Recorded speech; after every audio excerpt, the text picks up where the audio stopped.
Okay, we're going to go ahead and get started. Welcome everyone to today's work session. Today is Tuesday, September 26, 2023. Notice is hereby given to the members of the City Council and to the general public that at this work session, the City Council may vote to go into executive session, which will not be open to the public, for discussion and consultation with the city's attorneys for legal advice on any item listed on the following agenda. Can we have roll call? Mayor Daggett. Here. Vice Mayor Aslan. Here. Councilmember Harris. Here. Councilmember House. Councilmember Matthews. Here. Councilmember McCarthy. Here. Councilmember Sweet. Here. Councilmember McCarthy, would you lead us in the Pledge of Allegiance? I will, Mayor. If you're able, please stand.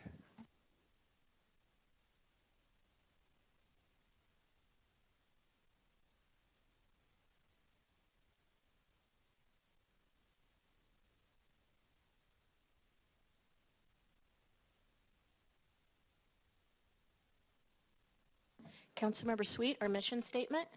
Thank you, Mayor. The mission of the City of Flagstaff is to protect and enhance the quality of life for all. Thank you. And Councilmember Harris, our land acknowledgement. It will be my pleasure. The Flagstaff City Council humbly acknowledges the ancestral homelands of this area's indigenous nations and original stewards.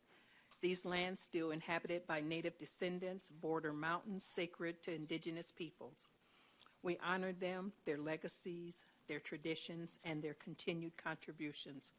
We celebrate their past, present, and future generations who will forever know this place as home. Thank you.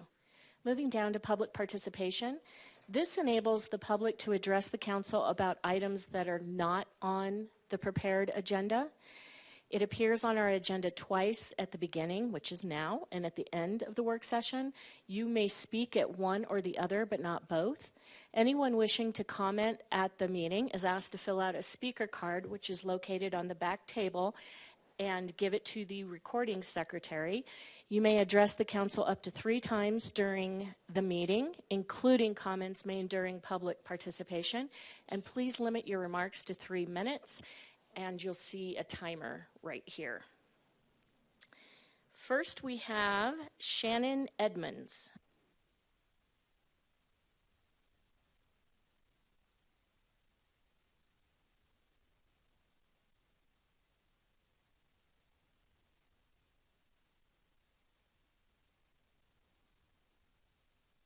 I think that your microphone might not be turned on.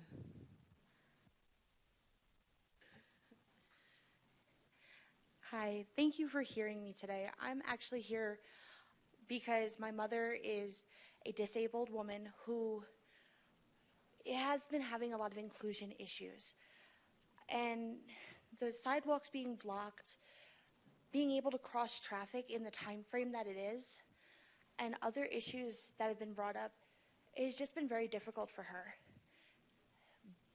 They don't want to lose the slight advantages that they do have for just being able to do things on their own. Inclusion shouldn't have to be something we think about. It should just be done. Everybody should be included. Thank you for hearing me. Thank you very much. Rachel Sumukanda.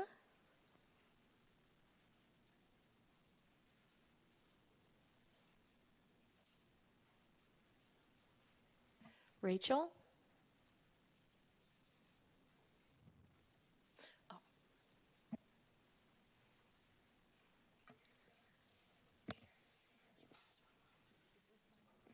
This one is for the ADA.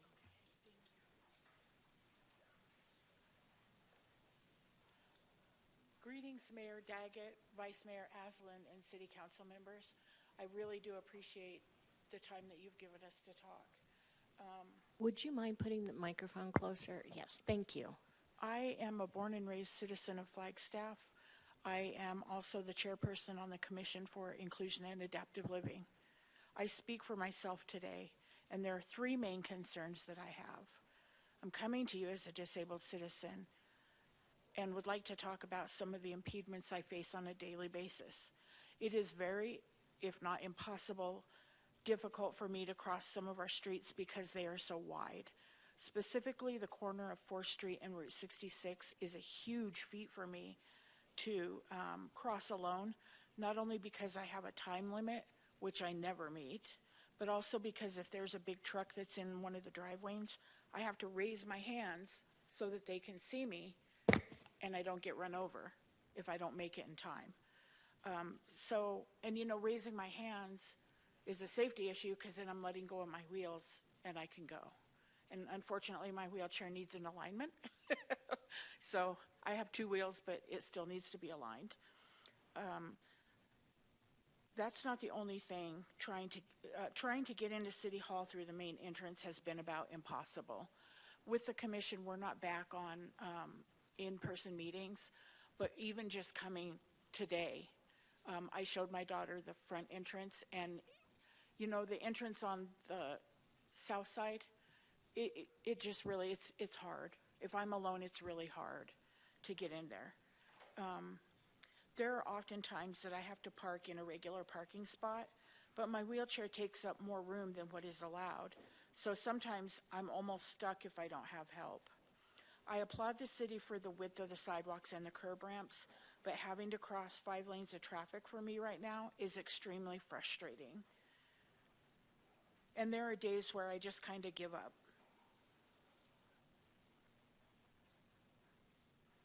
Unfortunately, I have had to sit in my house for days before my caregiver can get to me so that I can take care of business. I was born and raised here and have always taken for granted that this is a great city, and it still is. But I think there needs to be more attention paid to those of us who do not drive cars and use other means of transportation to get around. Thank you very much. I do appreciate your time. Thank you, Rachel.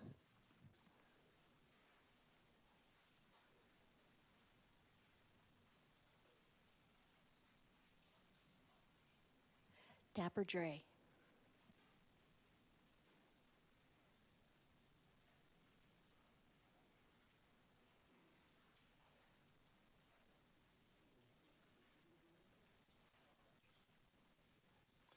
Mayor, Vice Mayor, Council, staff, thanks for hearing me. It's another Tuesday. I'll look directly up at adaptation and equity for Flagstaff has 3 carbon neutrality goals.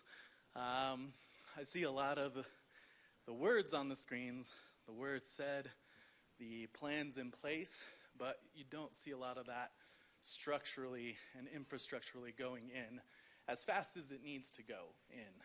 We're talking about behavior and design again. Spoke to this a couple of weeks ago. The design needs to catch up to the behavior. Right now, if you go out and stand on the corner and watch Humphreys, I would guarantee you probably at least half the cars, 3 out of the 5, you'll see people on their phone with a dog, something that they're distracted from. Their screen's right there. They're on their phone. Their cars are a lot faster than they used to be. Their cars are a lot bigger than they used to be, and there's much more distractions than there ever used to be, including other cars. And yet, the design is never taking that into account, that we need to, if we can't address the behavior, you're not going to go outside and wag your finger at somebody and they're going to slow down. It's just not going to happen. You need to start designing some stuff that slows people down, that gets them off their phone, that gives any semblance of a chance for those of us who don't only drive vehicles as a way to get around without worrying that we're going to lose our lives, that we're going to lose our friends, that we're going to lose our limbs. That's on the design. And if it's not everywhere, I totally understand that. Not everybody is walking every single place or biking every single place. But I think we can do the research to at least go into the places where you have the most pedestrian use, the most multimodal use. Make those sidewalks wider. Make those passageways better. Make those intersections safer. That's just something that, again, helps everybody. And you can do the data sourcing. Most of your corridor, at least from downtown, is from FMC to North Campus. That's like 2 miles of road that you really have to be concerted with.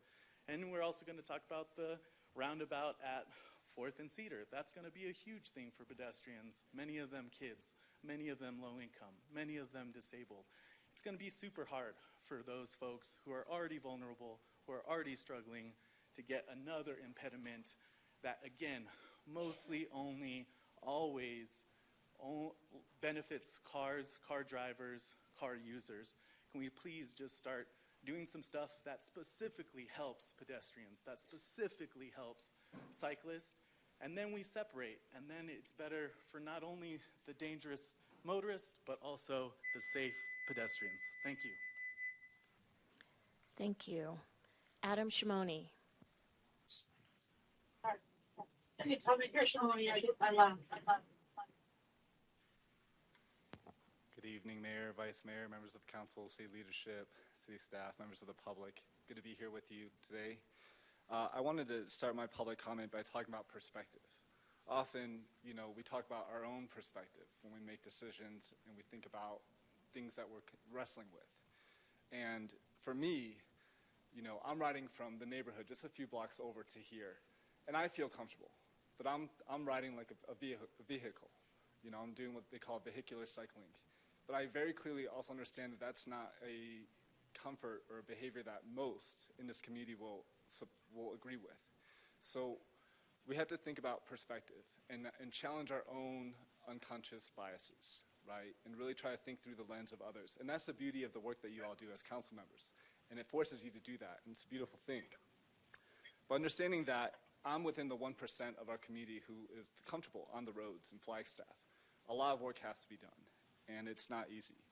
Distance matters, and the intersection at 4th and Butler that we're going to be discussing in the coming weeks is of high concern. The smaller of the options is 94 feet for each leg to cross, and the larger option is 120 feet for each leg. So from corner to corner, you're talking almost 200 feet, 240 feet at times. And to do that in a wheelchair or with a disability or a child or whoever it might be, it's not easy. It's not an easy task. The design speed is the second part that I'm concerned about. The design speed along Butler is 35 currently. You all have talked about lowering that speed to 30. Our council a couple years ago spoke about lowering that to 30, but yet we're still designing for future corridors to be at 35 along Butler. You all have the ability to address that with staff today, and I hope you do.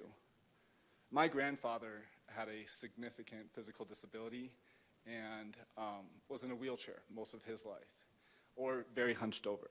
So I witnessed firsthand from a young age the struggles he faced in society. And that's part of why I got involved publicly, as you know I have, is for people like him. And so 5 lanes, 6 lanes, 7 lanes, 8 lanes makes a difference. And that difference is important to our community. And I just want to say thank you to Rachel for coming out tonight and being our chair of our Commission on Inclusion and Adaptive Living. Very important service that commission plays, and I hope that they continue to connect with you all here through the dais. Lastly, this comes down to our code. So if our code is driving these decisions that are building these large pieces of infrastructure, we need to change our code or find ways to accept lower levels of service in order to build corridors and projects that serve all of us. And when you serve people 8 to 80, individuals with disabilities, and all of us, you're serving the whole community. So please keep that in mind. Thank you so much. Thank you. Andy Fernandez.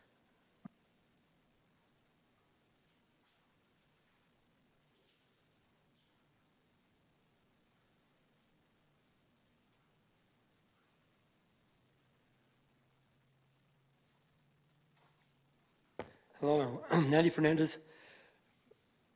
Actually, one of the few natives in the city, and one of the few actual true residents. I don't consider anybody that's only lived here since 1996 on up to be a true resident. They're transients. These are the ones that, especially, or 98, I should say. In 99, with the affordable housing lie that the city manipulated, all of a sudden I said in 1990, I was for it. I said, let's do this, because I know the majority of my friends and family, they are in the service-oriented working arena. So it affects them dramatically. When I found out that this lie of Habitat for Humanity and HUD, so-called non-for-profits, I said, Flagstaff Medical Center has not-for-profits, but at that time, talking 23 years ago, surgeons making $500,000 a year. I mean, most of the majority of the people, the employees there were making $57,000. So that's not non-for-profit. Now, this scenario here, the other individuals that just spoke, I mentioned it numerous times. You know, there's a scenario where there's crosswalks for the children. They're not adults. They can be very easily swayed. They can be very easily taken aback, and they'll hear something and they'll look around and not paying attention to where they're walking and get hit. Actually, I've seen a couple of people get hit on the roads where you have these idiotic crosswalks and you have to push the button twice. That's pathetic. Now, the other scenario is also where they're located. You have 1 block from the main road. That's asinine. So that's some of the scenarios that need to be addressed. The other scenario is I haven't been in here a while. I've had some personal issues and whatnot. But for the people out there in the medium of internet and television, I am Andy Fernandez. I ran for mayor here in 1995. I was a congressional candidate in 2002. Actually, Justice of the Peace as well in 2000. And I initiated the recycling program here in Flagstaff. I also facilitated the 4th Street overpass, the Sunnyside Improvement District, and several other scenarios. As a matter of fact, when you Mrs. Mayor, were Friends of Flagstaff's Future, you guys pulled a lot of my suggestions that I had been stating for 8 years. And then when I went to your meetings, because I was the only dark-skinned brother there, you kind of set me aback and didn't want to listen to me.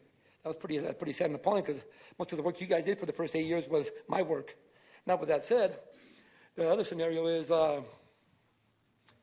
again, the individual was talking about these roundabouts. That's appalling.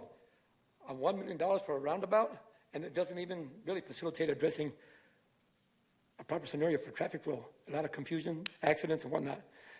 Now, the other scenario is Proposition 480. And we have purchased on a bond almost $40 million for open space purchase. And now at Fort Hill, you want to put the hospital there? That's ridiculous. I commend Vice Mayor Asling because he's opposing it. Thank you, I oppose Mr. the voting on Fernandez. 480. Thank you. All right, I don't see any additional public participation, so we are going to move down to the city manager report.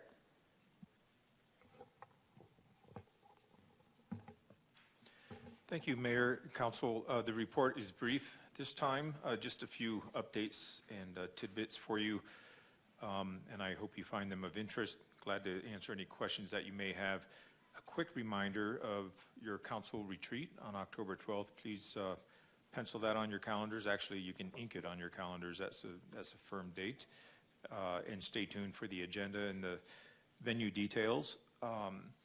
Appended to my report this time was the Economic Vitality Monthly Update. And I think Heidi Hansen or one of her team members will be presenting on that virtually. Thanks.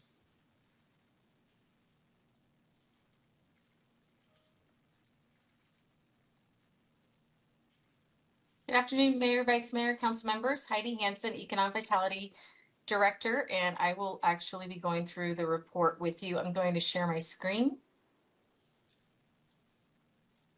I will be doing some scrolling, so I hope it doesn't make anybody feel too crazy.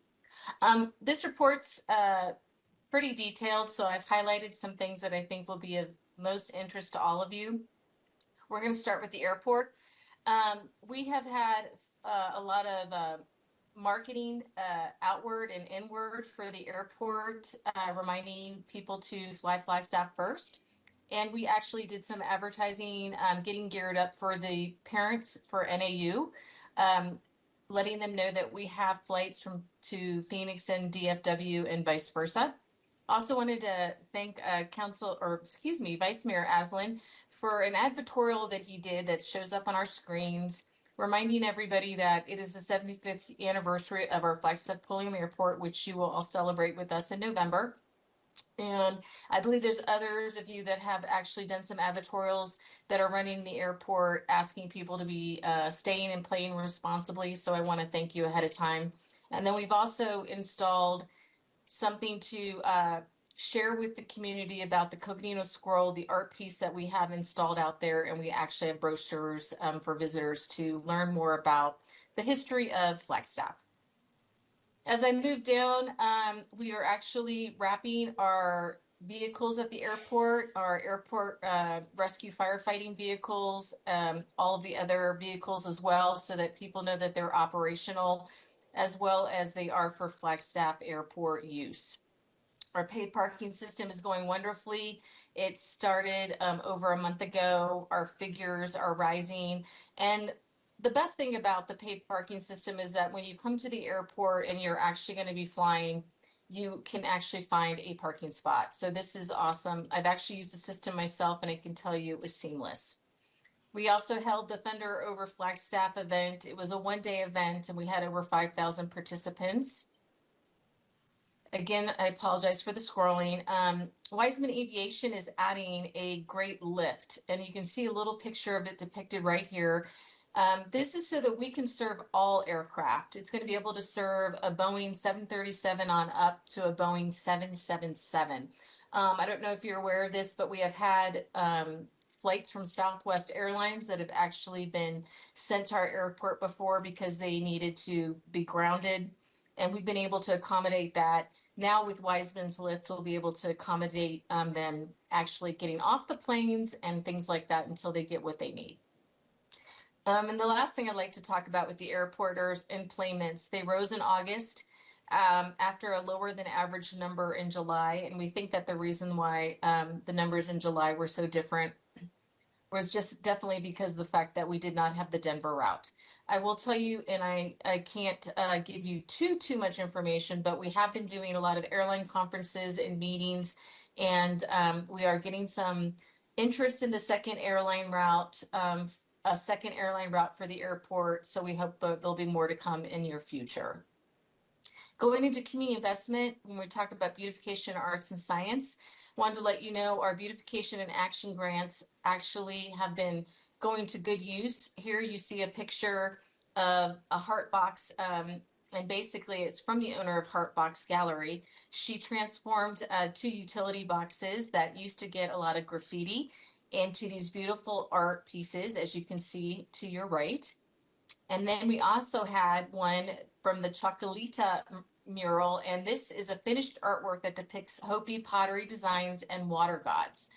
The geometric patterns and imagery rendered in teal, black, and white color palette reflect the richness of the Hopi culture. So if you haven't seen any of these, I hope that you'll take a walk and you will look at these up close. Also, we have some changes that are going to be, or modifications made to the airport gateway sign. We're going to have the wooden beams restained, and we're going to have them resanded. We're working again on the Downtown Connection Center art piece. You had a full work session on that already, and you'll have more to come. And then I wanted to talk a little bit about the flower program. They've done a great job, our staff, with the flower program, and the flowers are actually still looking fabulous in downtown. Once they don't look fabulous, we're actually going to be replanting actually small pine trees so that we can actually decorate this for the holidays. So fear not, everything will have something replaced. And then I'm going to move, again, sorry for the scrolling, going to move all the way down into business, or Park Flag actually. First, Park Flag is working on our annual report. We offer our annual report to our stakeholders each year. They also worked on the residential permits since NAU students had come back into play, and we wanted to be able to offer our residents good parking. They also have been doing a lot of the red curb repainting so that people clearly know what is a marked place to where to park in downtown. And I love this picture right here because it does show a little bit about the flower program that I just spoke about and how beautiful they are. As far as community updates, we actually been working on a survey project with community development for Southside neighborhood. And the survey's goal is to evaluate the need for a more comprehensive parking management plan for the Southside neighborhood. So I just tell you a little bit about that, and I'm sure that'll be more to come in front of you very soon. And our numbers are up 8% for 2022, and we're seeing a daily average at the kiosk of $3,317. Again, the whole point is to get people to park correctly and to actually come and use the stores and frequent the restaurants and then leave and make room for the next person. As far as business attraction, the Arizona Livers Health, it's a research and medical provider. They have acquired property and they will actually be locating to Flagstaff. And we also have had a significant interest in retail, restaurant, and hospitality sectors that we're answering, which is a little bit above the norm that we normally get. And this is just a friendly reminder that we have several incentives, but one of the incentives that we really, really want people to know about is the development and reinvestment incentive. It offers new businesses a portion of the city construction sales tax back to them to be used for a variety of uses, including employee relocation, training, workforce development, and various public infrastructure improvements. If people have interest in learning more about this incentive or actually any of our incentives, I hope that they'll go to chooseflagstaff.com.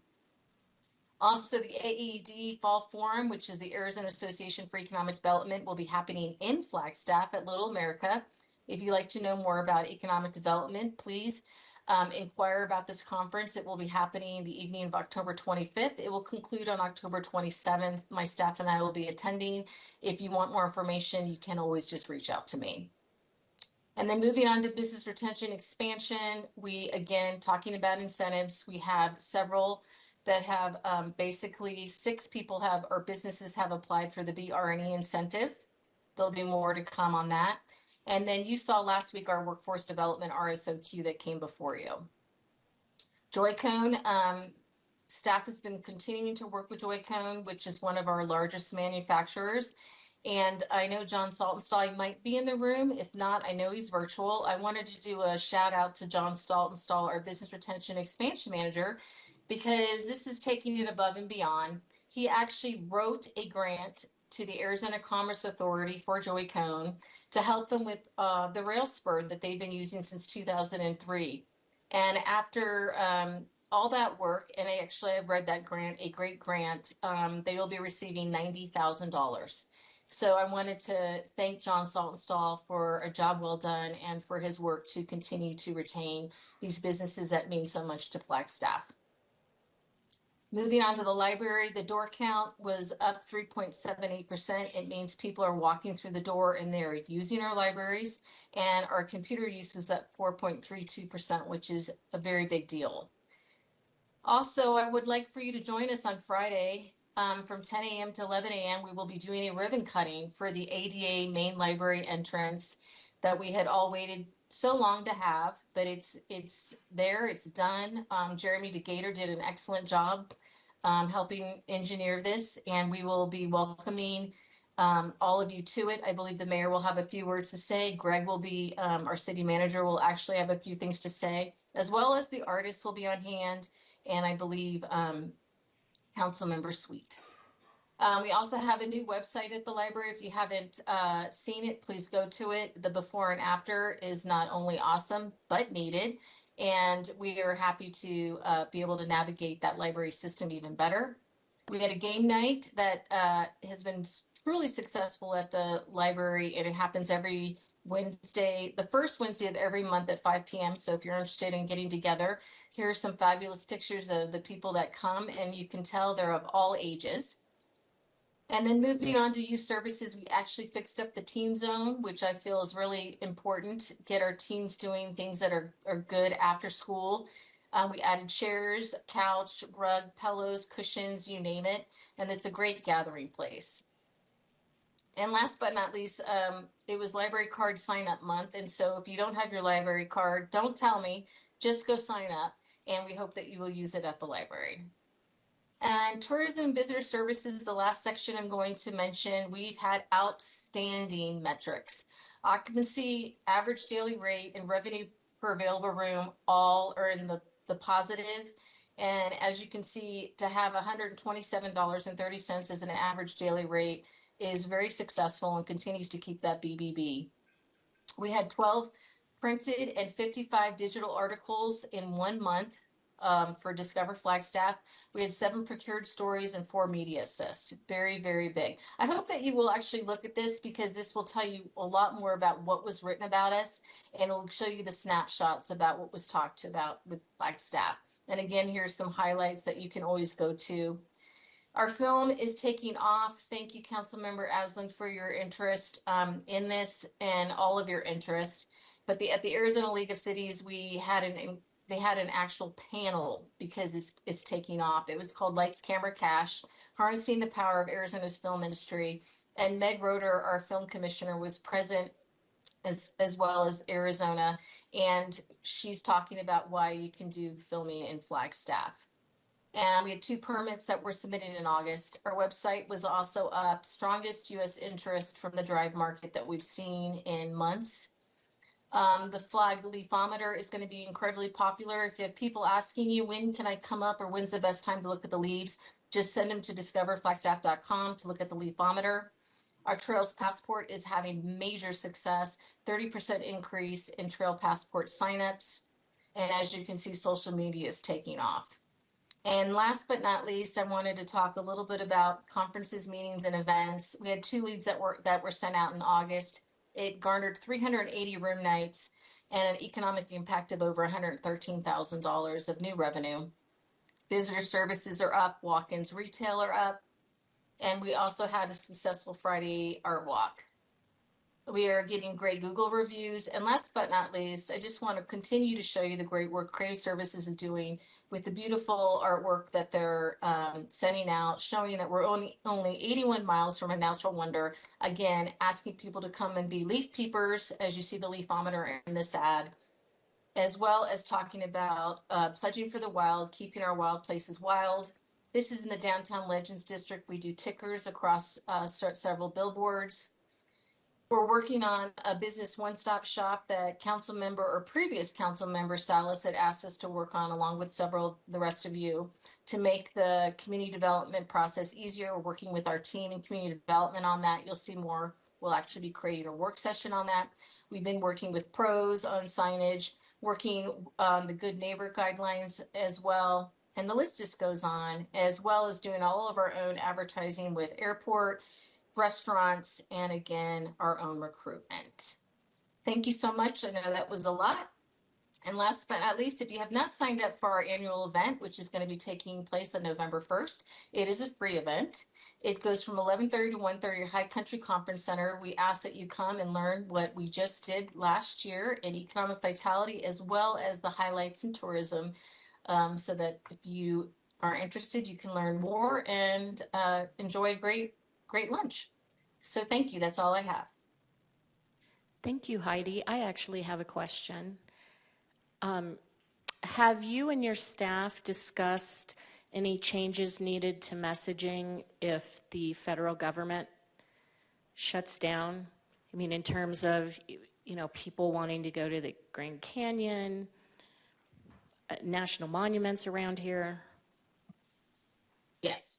Mayor, it's an excellent question. And we actually have an itinerary that we offer to visitors that have come into town. The last time the government shut down, I'll give you a great example. We had a group that had come, I believe it was from Japan, and they actually found themselves walking into the visitor center. And not only did the visitor center manager and her staff give them a whole new itinerary, but we actually got them to create more days in Flagstaff. So we are well equipped to give them other ideas. We can't do anything about them not seeing the natural wonder that they came to see, or if other monuments close, but what we can do is tell them what's available in Flagstaff and around us, and hopefully keep them here longer. In that case, we did. Thank you. You're welcome. Any other questions? I don't see any. Thank you. And Greg, I went over my 5 minutes because I figured I was the only one. No problem. Have a good night. Thank you, Heidi. Thank you, Mayor and Council. Any questions of me? Great. That concludes the report. Thanks. All right, moving on. Review of draft agenda for the October 3rd City Council meeting. Do you have any additions, questions, comments? I don't see any online. None. So we will move down to item 7, discussion on the development of citywide comprehensive cost recovery policy.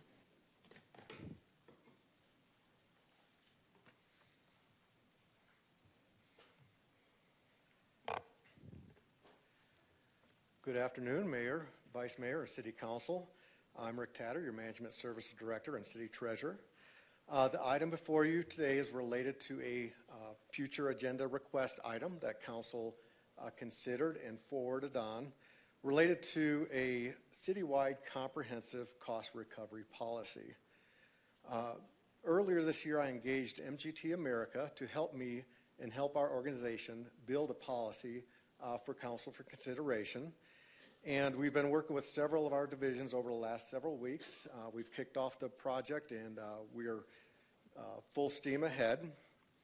MGT has been a partner with the City of Flagstaff for many years. They've worked on user fee studies throughout our organization, as well as they are working on our annual cost allocation plans that we do during the budget process. So they've been a great partner over the years. Today we're sharing information about a cost recovery policy and what that means, as well as working to seek your input, since this is one of your fair items, to make sure we're on the right direction of building a policy that Council would like to see related to cost recovery and our user fees and rates. Today with me in person is Alan Parks with Management MGT America. He's a project consultant. As well as we have a couple people online today. We have Lisa Norman, who's a project director, and we have Alex Alley, who is a project manager with MGT America. And they've all been helping us over the last several weeks with our divisions, and we're glad to have them as part of this team. With that, I will turn it over to Alan. Thank you, Rick. Thank you all for allowing us to join today and meet with you. I have a relatively short PowerPoint to go through with you all. There is a spot for the end for questions. However, if you have any questions, comments as we go through, feel free to stop me and we can talk. Lisa and Alex are here to join me as well, so any questions that I can't answer or any things you have to say, they can help, and they're also taking notes as we go. So here's our brief agenda for today. Just to quickly highlight MGT, like Rick has mentioned, we have worked with y'all before in the past. Currently working on the cost allocation plan, which will eventually tie into a user fee study in the future. So you're hitting two things already there. But we are a national firm. We work all across the U.S. We have consultants all across, and we specialize in the public services and public segment. Lisa, Alex, and I are in the management studies part of the practice, so we focus a lot on these cost recovery plans, user fee services, management studies, and then performance audits as well. Our goals for this project is pretty simple. We're here to help you guys set a citywide cost recovery policy. This policy is going to help increase the overall cost recovery for the city, and then it's also going to help develop a schedule for review of your fees.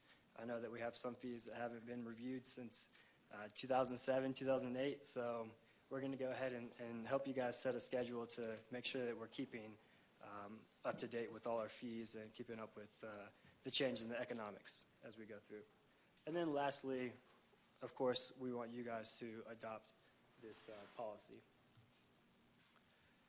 This timeline has changed slightly since what we've provided to you all. So as Rick has said, we've already kicked off this project. We are full steam ahead.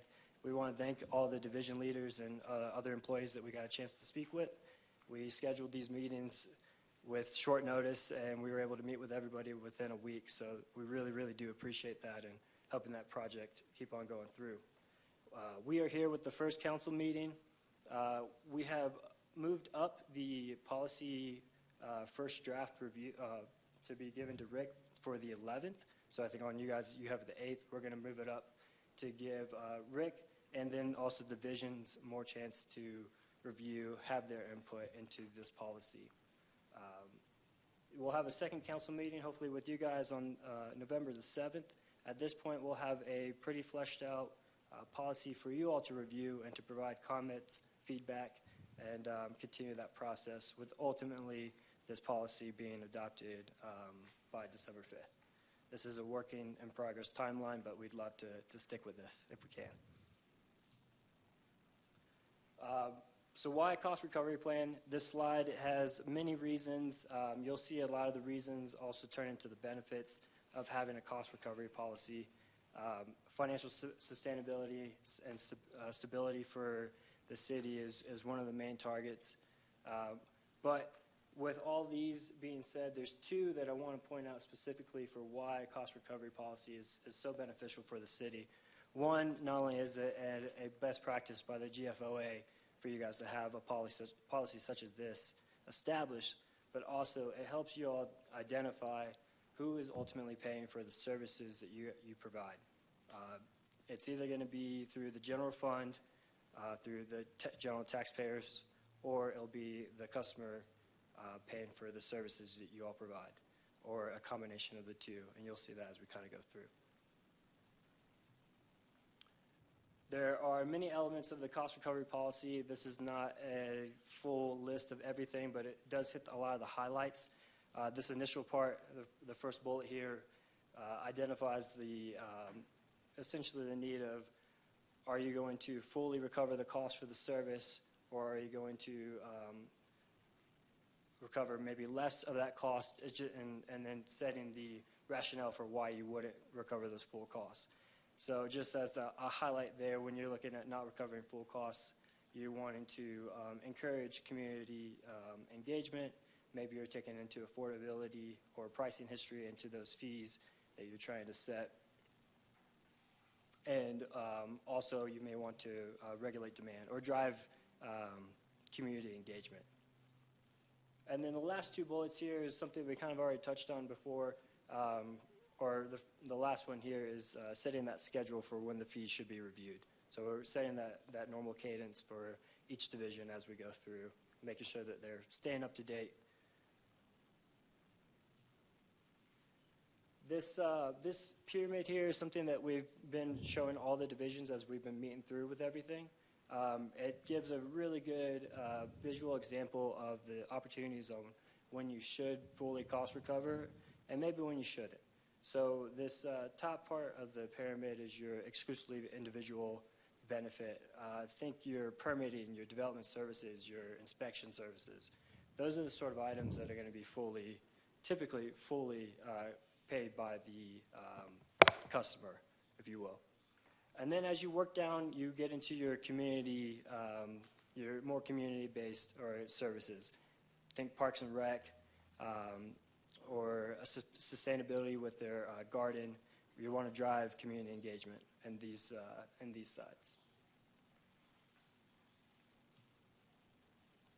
And the last slide here is essentially how the cost recovery policy is going to be put into action. So when we're talking about cost recovery, this first equation here, we're really talking about the full cost of the services. So not only your employees' time, the resources that they have to put in, but also all the divisions' overall budgets, and then also we'll bring into account the indirect cost allocation plan that we perform for you all as well. That all makes up that full cost of service. And then from there, you'll take the full cost of service, you'll multiply it by either 100%, maybe 20%, 50%, something pulled from the table or the pyramid here, and that's how you'll come up with your user fee or your rate or what you'll end up charging the citizens. So with that, like I said, it's a quick PowerPoint, just a brief discussion, but feel free to ask any questions or anything for y'all. Thank you very much. Council, questions, comments?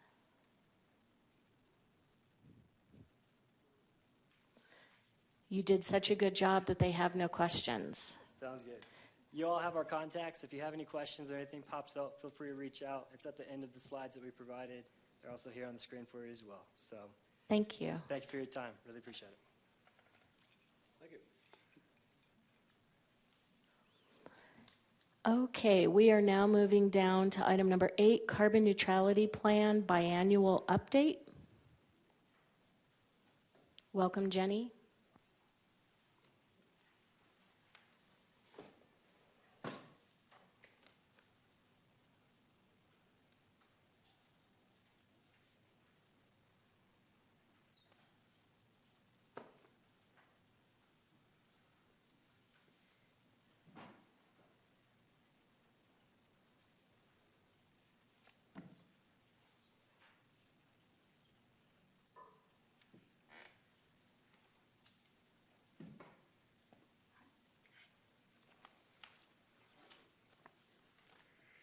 Good afternoon, Mayor and Council. Thanks for your patience while we got set up. Y'all were fast. My name is Jenny Neiman. I am your Climate Action Section Director, and thanks for making the time tonight. I'll be joined by a couple other staff members today. 2 quick updates. We have added a flyer onto your desks at the dais. And I'll be able to send it to the council members that are remote.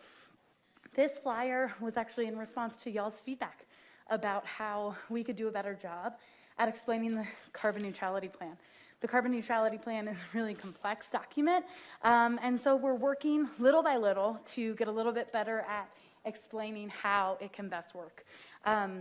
We will be adding to this, so you'll see us start to build on those pages that talk through the different topics, and we'll be providing a couple more sort of areas where we can support you all as well as community members with talking about the carbon neutrality plan. The second quick note is that I have added a couple minor adjustments to the slides as well as one slide at the end today, so just in case things look a little bit different from your packet. Our conversation today has 3 elements.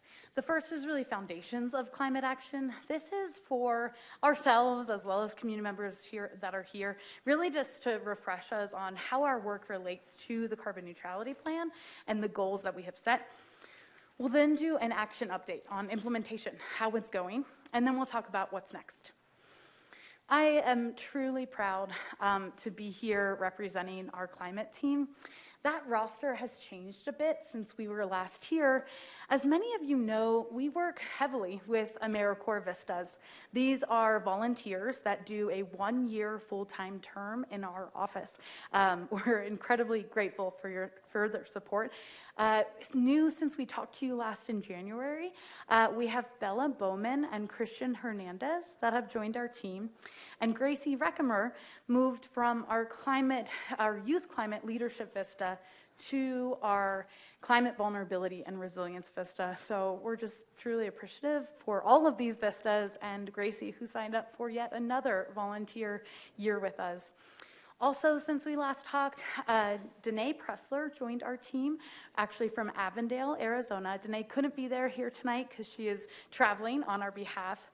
And then Genevieve Perthree joined us as our resilience analyst. This is our new, position since the carbon neutrality plan was adopted, to allow us to focus more on resilience as well as some of our collaborations across divisions. Again, I'm going to talk quickly about the foundations of climate action. I find it helpful to return to our goals and principles often. So I know you all have seen these before. These are our 3 climate goals. I've added some examples here so you can kind of see how these goals actually show up in our community, how we do things like reducing emissions or prioritizing equity. In short, our 3 goals are to reduce our impact, to prepare for the future, and particularly a rapidly changing future, as well as how do we prioritize vulnerable communities. We have our target areas. There are 15 target areas on here. I know it's a lot, but they can be summed up, and I find it most helpful to think about them in terms of our priorities, which are neighborhoods, energy, consumption, and commitments. Under those, there are the individual target areas. The target areas are where we really focus. So we may really focus on how do we do electric mobility, right? That's where kind of the nuts and bolts come out. Other focus areas are things like healthy forests and open spaces, or economic prosperity.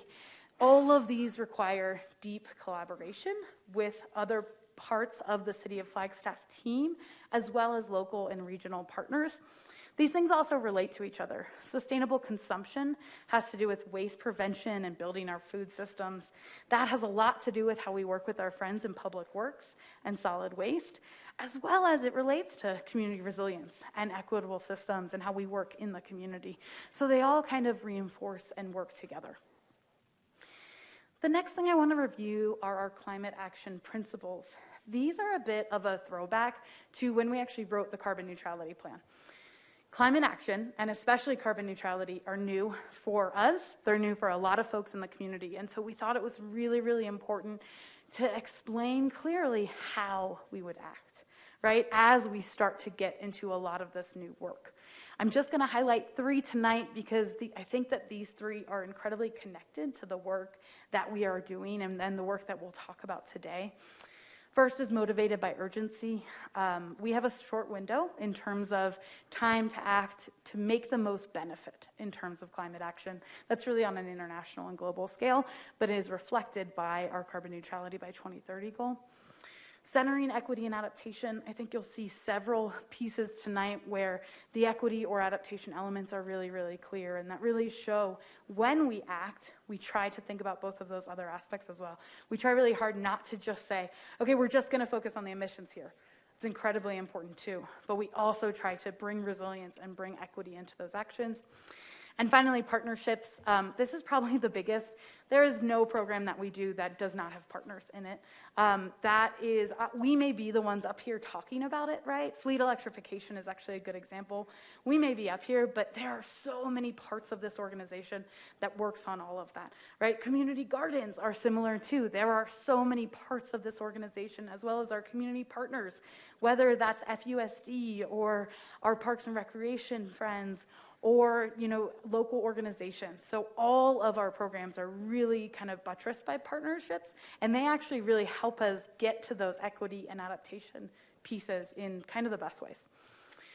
Finally, these are kind of what we call the ingredients for carbon neutrality. This is the what. So we separate this out into community action or municipal operations.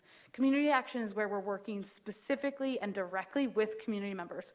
Maybe that's elevating voices, maybe that's community infrastructure or policy. The municipal operations are really walking the talk. What do we do internally to do this work?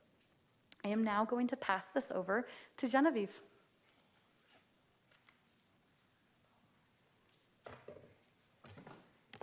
Good afternoon, Mayor and Council. Genevieve, Pair 3 Resilience Analyst with the Flagstaff Sustainability Office. So I will be discussing some of the aspects of community action that Jenny just mentioned.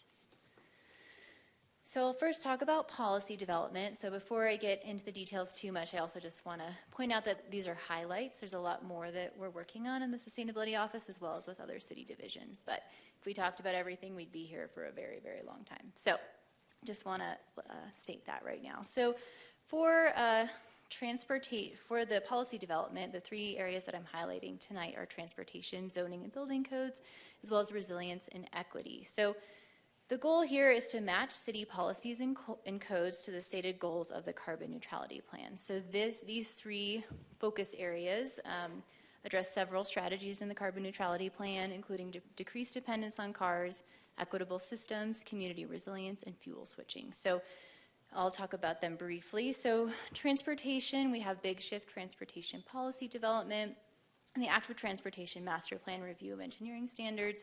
That is a collaboration with engineering as well as other divisions. So all of these programs involve collaborations with other city divisions. So another one is the Land Availability and Suitability Study and the Code Analysis Project. So that's a project headed up by planning, but with sustainability, housing, and engineering as partners. So again, the implementation of the carbon neutrality plan involves all of the city divisions. Another example of a collaboration is the Resilient Southwest Building Code Collaborative. So that's to improve building codes across Arizona. And that involves the Building Safety Department or section here at the City of Flagstaff, as well as the City of Tucson. And then one last policy development I'd like to highlight is the catastrophic leaf policy. So that's the catastrophic fire and post-fire flooding leaf policy. So it's relatively new. It has been approved and in effect. And it provides employees who are personally impacted by catastrophic fires, post-fire flooding, or other post-fire threats with paid time off to protect their family, property, and pets. So that is in place if we are in the unfortunate circumstance that we need that moving forward. Moving on, so community infrastructure, that's another component of the community action portion of the carbon neutrality plan. So I'm highlighting 2 programs in this slide. And really the overarching goal of this component of this part of work is to build community infrastructure to support the community's needs in a changing world. So again, this involves collaboration with lots of other city divisions. So the first program is Community of Flagstaff EV charging stations. So 18 charging stations have been installed for community and fleet use. We do have some preliminary data on that. The Sustainability Office will be talking about this in more detail on November 14th. We know this is a topic of interest for Council, but just to let you know, here's a little preview of what we'll be talking about in the future. Another component is community recycling. So do want to do a shout out to the solid waste collections team for renewing recycling services quickly after they were interrupted in the spring. But our community recycling system is changing. So sustainability and solid waste are working on this together. And the Flagstaff Recycles campaign has engaged over 16,000 households through direct community engagement. So staff will talk about this more on October 10th, but just what that means, that includes tabling at Flagstaff Community Market as well as community buildings, recycling bin checks, CAF Country Radio ads, Mountain Line bus ads, and social media posts and paid ads. And this addresses a couple different carbon neutrality plan strategies, which is electrification and sustainable consumption. So here's a spotlight on another program, the Four Corners Carbon Coalition. So that addresses the carbon dioxide removal strategy within the carbon neutrality plan. This is a public-private partnership to assist with market transition. So this project is retrofitting Blocklight's Flagstaff masonry plant to store carbon in concrete. So this will reduce the concrete's carbon footprint by 50 to 100%, as well as avoid up to 3,000 tons of emissions per year. So this is just the beginning, but carbon dioxide removal is a very big part of the carbon neutrality plan. So projects like this are very important. So moving on, we have services. So this slide highlights waste, food, and HEPA air purifiers. So that addresses a couple different target areas in the carbon neutrality plan, including sustainable consumption, community resilience, and equitable systems. So there's a new community garden at the Hal Jensen Recreation Center. So thank you. Again, another collaboration with PROS. So thank you to PROS for your help with that. Also, we had all 70 plus community garden plots were rented this year, so promoting local food production, and there's also a new residential food scraps drop-off location at the Flagstaff Family Food Center, and that's starting in October. Moving on to the HEPA filters, the HEPA air purifiers. So we're in the 4th round of grant-funded air purifier distribution. This is for vulnerable households. So again, this has helped meeting those community resilience and equitable systems strategies. Another program, so the Flood-Proof Assistance Program. So this is a new program since the last carbon neutrality plan update. It helps residents protect their homes from flooding, and it provides up to $2,500 per household to purchase flood-proofing materials. All residents are eligible, but funds are prioritized for those who have experienced flooding or have the greatest need. Round 2 will open in October. Another spotlight is the Energy Rebates Program. So that focuses on a lot of carbon neutrality plan target areas, including electric mobility, equitable systems, fuel switching, and reduced building energy. So these have been in place for a little bit, but they are being updated. So last year, community members received $100,000 in funding for energy rebates. So this is energy efficiency as well as home electrification. So basically, the goal here is to assist folks who already want to do electrification or weatherization. So those rebates are provided to those people who want to make that happen. And this directly benefits Flagstaff residents. And I will note that larger rebates are provided for lower income households. So I mentioned some updates. We have an enhanced wood stove rebate that's coming. So that's for people who have a wood stove who want to upgrade to a more efficient model. Also e-bike rebates for low and middle income households, and an improved process for electric panel upgrades to support solar systems. All right, and one last slide in my part of the presentation. So Solar United Neighbors, or SUN. So this is a co-op, and it is launching October 2nd, 2023. So this is really cool. It basically allows residents to come together and bulk purchase rooftop solar. So they get a lower price. Ideally, we get more solar on more rooftops in Flagstaff than if someone approached a solar company by themselves. So installations are projected to begin in early 2024. And just looking at the past 2 rounds of Solar United Neighbors, almost 120 people from Flagstaff installed solar through this solar co-op, and almost 13,000 tons of carbon dioxide were offset. All right, so that's all I have for my portion. Jenna Ortega is here to talk about capacity building. Thank you. Thank you, Genevieve. Good afternoon, Mayor, Council. It's great to be back up here again. Jenna Ortega. I'm excited to walk you through some of the other tools we use, and I'm going to start with capacity building. So this method is all about community and empowerment. Our work here really revolves around trying to make it easier for people to take climate action by providing tools and resources. So we strengthen community capacity through some of our long-standing programs, and that includes Fix-It clinics, which work to really develop Flagstaff's circular economy, or one of our favorite programs, Neighborhood Sustainability Grants, which this year offers up to $7,500 to fund community-led projects. We also have some newer programs like the Stream Stewards program, which really builds on the model of the Adopt a Avenue or Adopt a Foots program, or the Climate Resilience Project, which offers opportunities for intergenerational community conversations as well as hands-on workshops. A really wonderful program to highlight here is the Flagstaff Youth Climate Summit. So last April, around 100 students gathered for a full day long event. They shared the work they were doing in their classrooms and in their neighborhoods to help make Flagstaff safe and healthy for generations to come. Nearly $4,000 was awarded in climate action grants to support the leadership and the amazing youth-led projects in Flagstaff. A few really cool ones. They were all great, but some students at Flagstaff High, their Native American club, is working on a Hopi House and Cultural Center to celebrate the aspects of Hopi culture that speak to sustainability. Another project being led by a 3rd grader in our community is to build artwork to really show the carbon footprint in classrooms. So she's working on that across a handful of classrooms, some other really neat programs as well. So I'm going to switch gears here, and we're going to transition into our municipal operations. This is the work that we do internally to achieve our carbon neutrality goals. The first way we do this is through data. 2 important things here. The Sustainability Office and Fleet Division are working with APS on a fleet electrification assessment. This will help us identify where it makes a lot of sense to have an electric vehicle and where we are going to need charging infrastructure at. The other one, I'm thrilled to share that today an accessory dwelling unit or ADU survey was launched.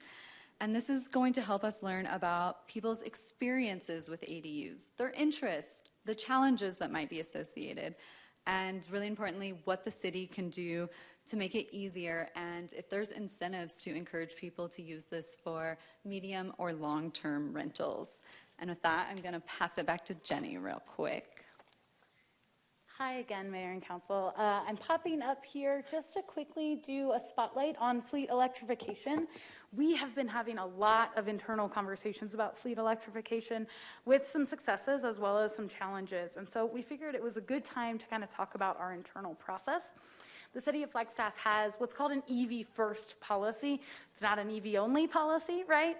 It is an EV first policy that says we're going to look at EVs first, right? And so here, this is just from our internal sort of policy and guidance document. It goes through different classes of vehicles. This is pretty reflective of what you have seen as new vehicle requests come through to council. So first, it might be sedans and SUVs. We have a policy, and this is actually in the carbon neutrality plan, that sedans and SUVs will be electric vehicles. There's an asterisk there because we allow for exceptions, or the policy, allows for exceptions. Exceptions are made on a case-by-case basis, and so what happens is we kind of talk about it where the staff people say, this isn't going to work as an electric vehicle, or what we're seeing more and more is we can't find one. In which case, that's okay, and you all have seen a number of sort of those exceptions come through lately. We also have policies for the other classes of our electric vehicles. So that's something like a pickup truck, which would be a light-duty vehicle, or medium and heavy-duty vehicle. So maybe a fire truck, maybe a bulldozer. These we know that the EV market isn't there yet, right? They are not readily accessible. Sometimes they might exist, but they are incredibly expensive, right? Or they might even just be at a trial phase, like for a fire truck. And so there, we kind of know, and we know that this is a really evolving field. I wanted to show this document because it kind of shows how we think about fleet electrification as part of the replacement process. Again, this is from our internal guidance document. The first question is replacement necessary?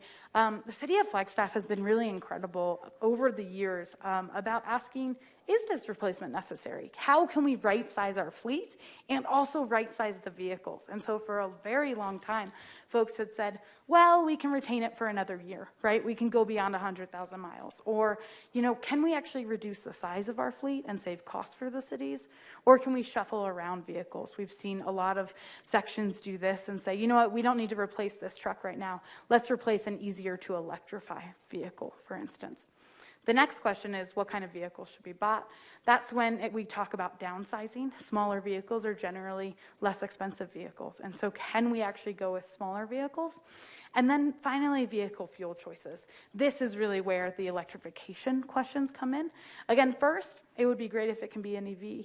If it can't be an EV, totally okay. Then we move into, can it be a plug-in hybrid? Can it be a hybrid? And if not, then we go with an internal combustion engine. In terms of where we're at right now, the auto industry has added many, many electric vehicle makes and models onto the market. It's really exciting. There's about 40 electric vehicles you can buy today across the US. EVs have performance benefits, a lot of fuel-saving benefits and maintenance benefits. What we have seen is that the auto manufacturing industry has had a lot of supply chain disruptions and challenges over the last 3 years. This is the entire auto industry, not just the electric vehicle industry. But what we have seen that combined with is the demand for electric vehicles has really been outpacing supply. And so we have been seeing challenges for cities across the US in getting electric vehicles for their fleets. Flagstaff is no different. And so folks have had long delays with getting vehicles. And the delays are really tough, right? Because they're promised that we can get those vehicles, and then all of a sudden we cannot. And so then staff need to really pivot here. What we are working to do is support our staff members in finding the best vehicle for the job. The person who actually says that the most is our fleet manager, Nate.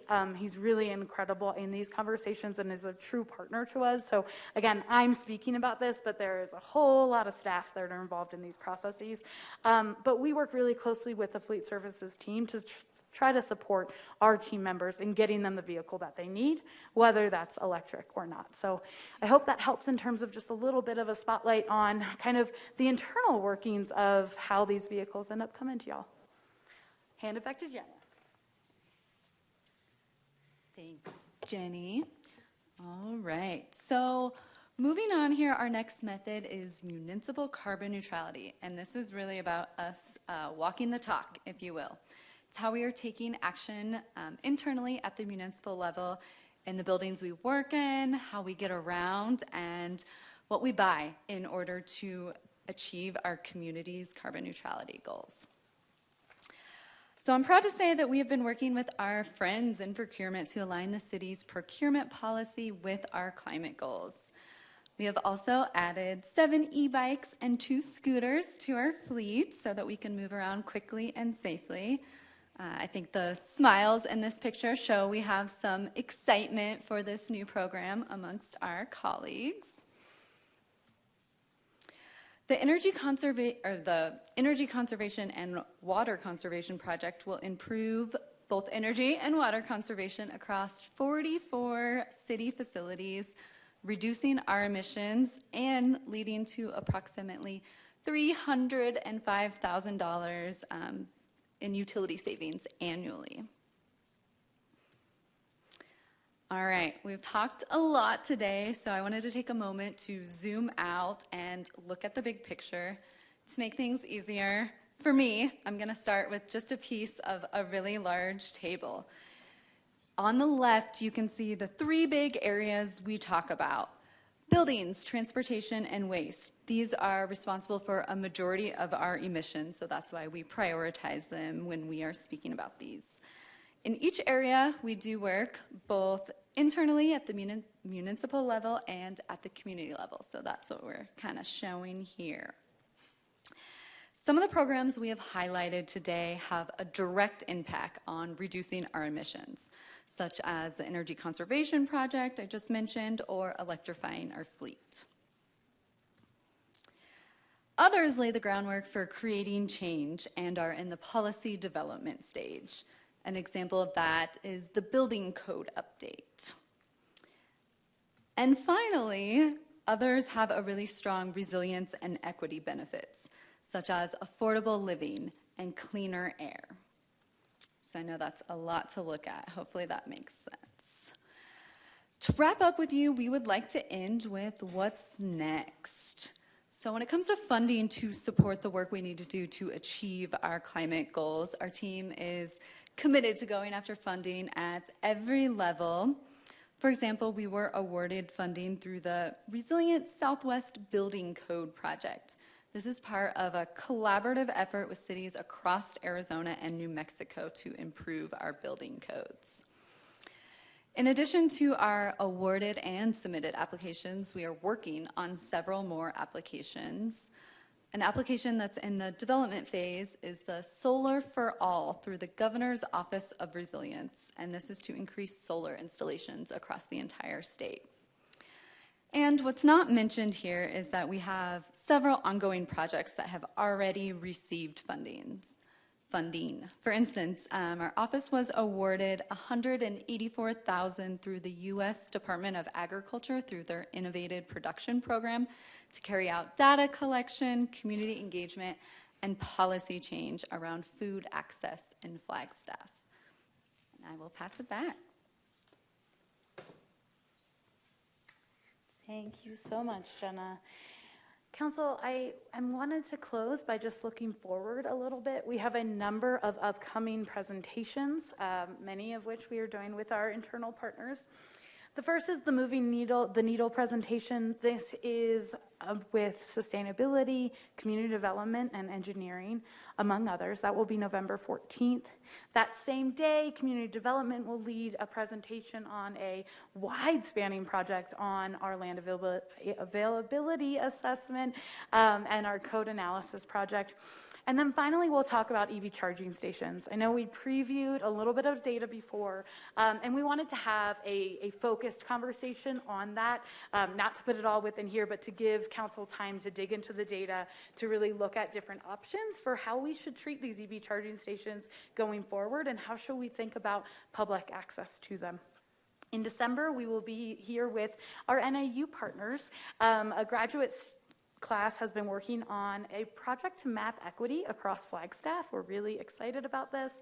In January, we'll be here to talk about fleet electrification and an assessment that we currently have going on with APS. And then in February, we'll be here for our next biannual update. And during that, we're really going to focus on the data.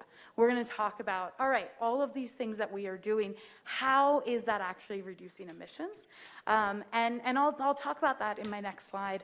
Really quickly before we close, September 30th, so in 4 days, is the closing of our Neighborhood Sustainability Grant application period.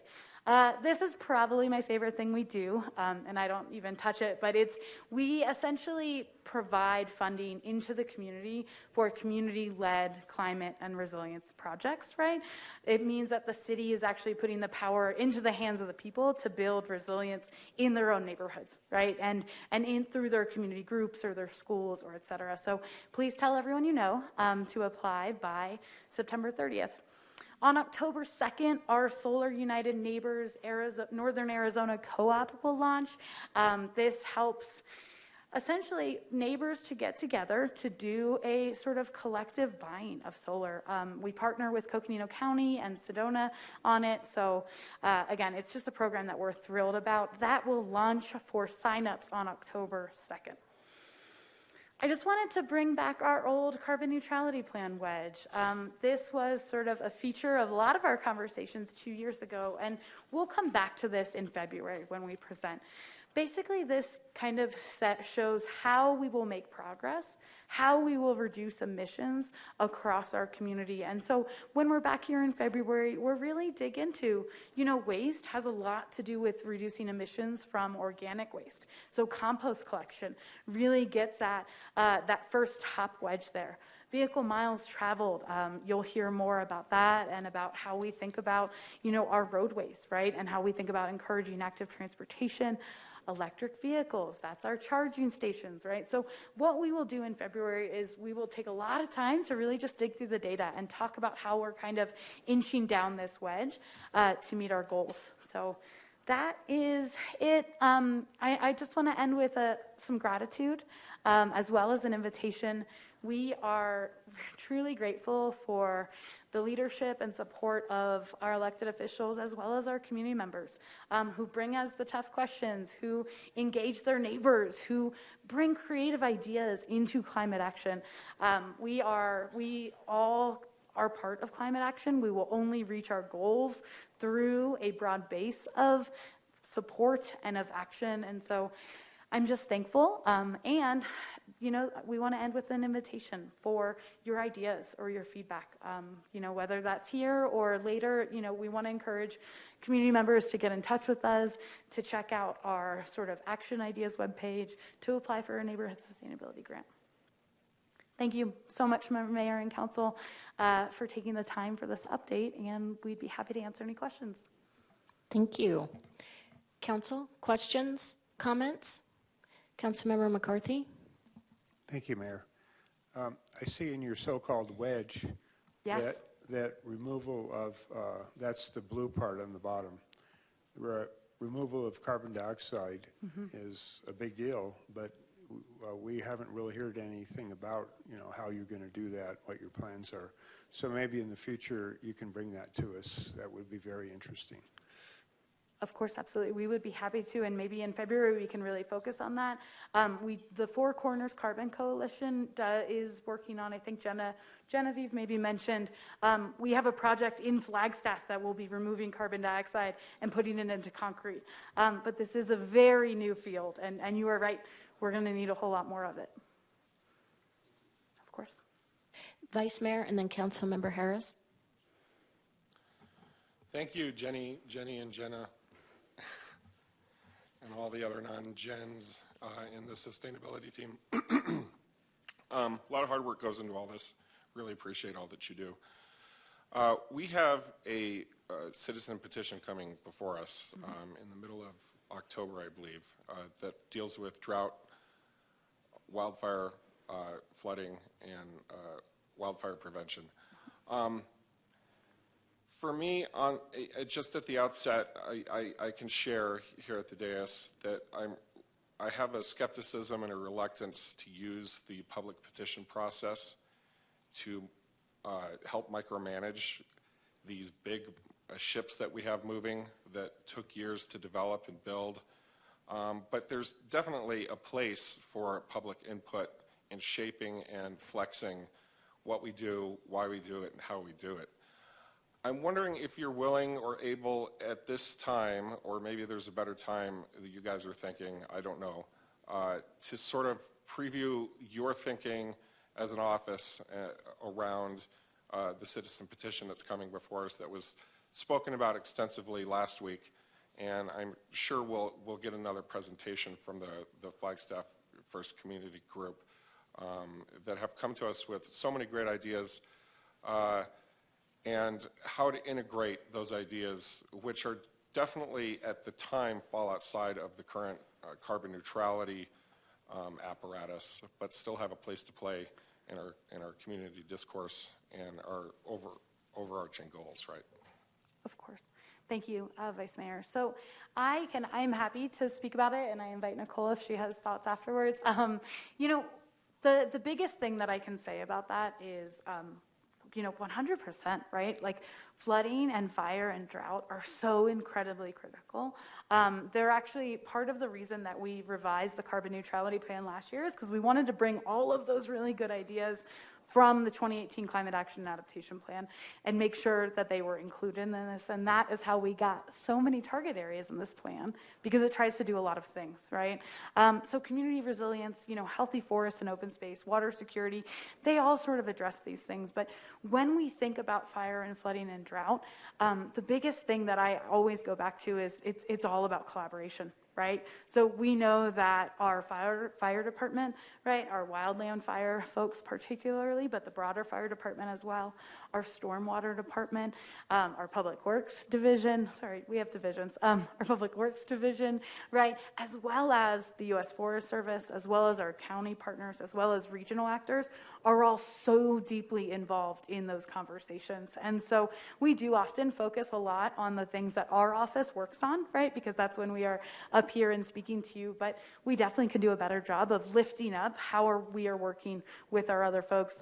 We had a really incredible meeting 2 weeks ago with our friends in Wildland Fire about how do we have sort of a community, we were calling it a community burn event, but a prescribed burn that we invite community members to, right? So that they can see some of the aspects of forest management and forest health and be opening that door. So we do so much collaboration there. And I couldn't agree more that, you know, being responsive to the demands of extreme weather events, of the changing climate is so incredibly important. And that's why preparedness and resilience are one of the 3 goals of this plan.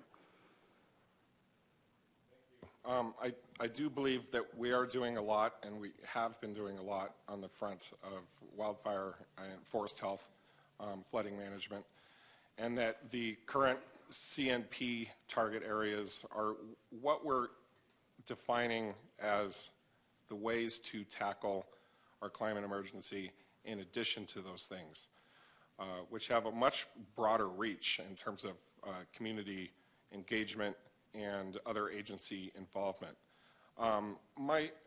Nicole, I didn't realize you were going to get up and add to this, so why don't you go ahead and say what you'd like to add to that, and then Mayor, I have an unrelated question before we move on. Great, thank you. Good afternoon, Mayor and Council. Nicole Antonopoulos, Sustainability Director, and thank you so much for that question.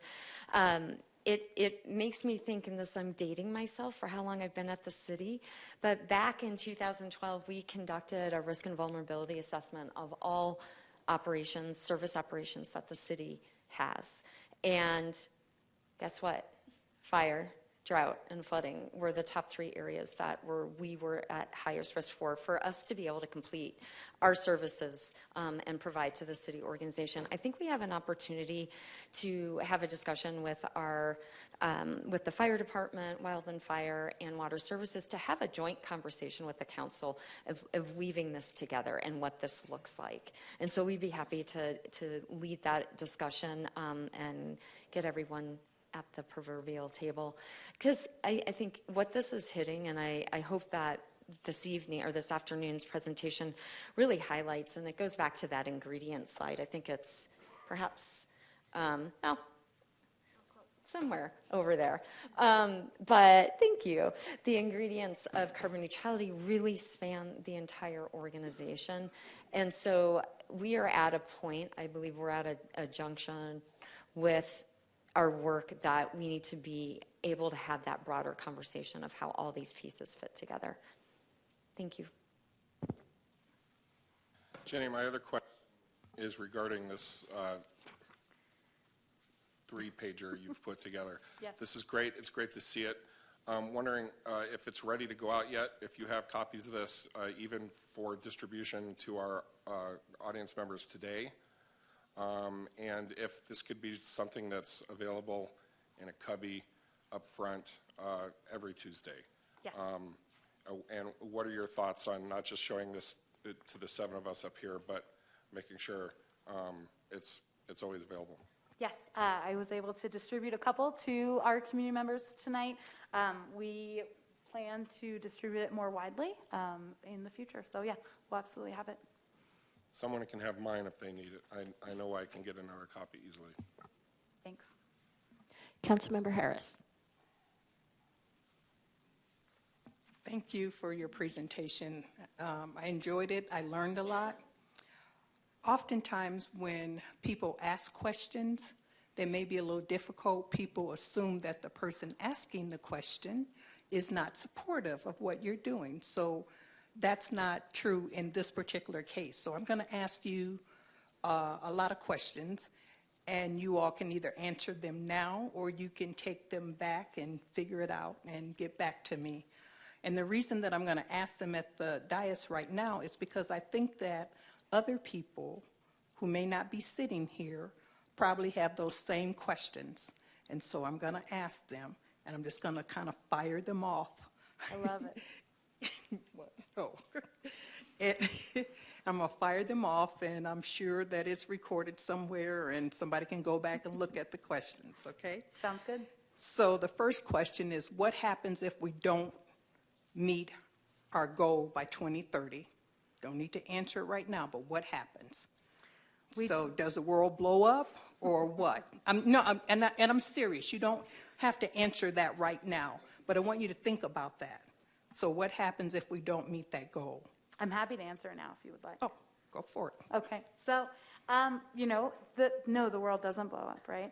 And I think what you actually see is throughout the last couple of decades, as we've been calling for climate action, the world has essentially blown through its targets. What happens is that the city needs to readjust, right? And so the city will be asked to readjust and say, this is where the world is, right, on an international basis, on how many emissions are in the air and what sort of climate impacts we have.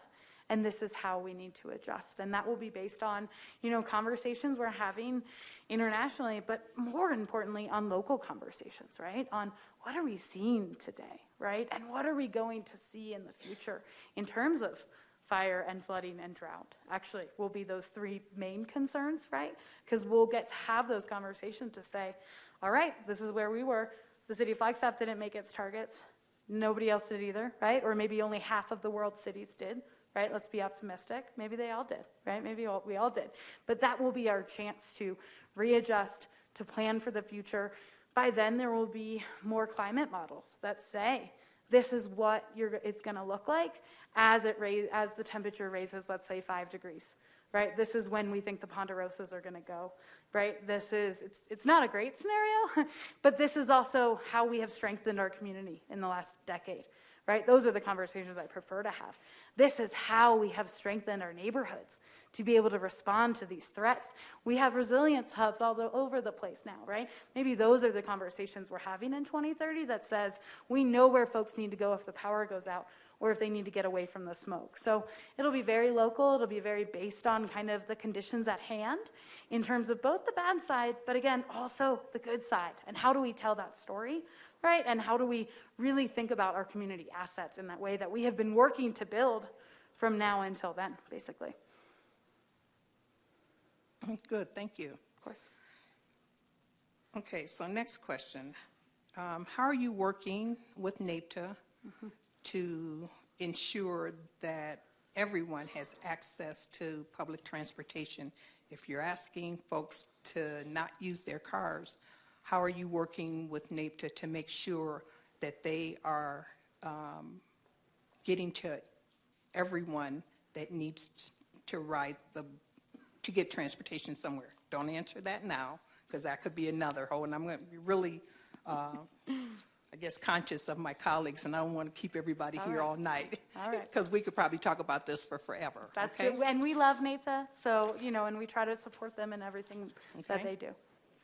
All right, and is there a charge for charging at the public charging stations? Because you mentioned that. So are we just doing that for free, or we're going to charge? And again, that's a question for you to think about and answer.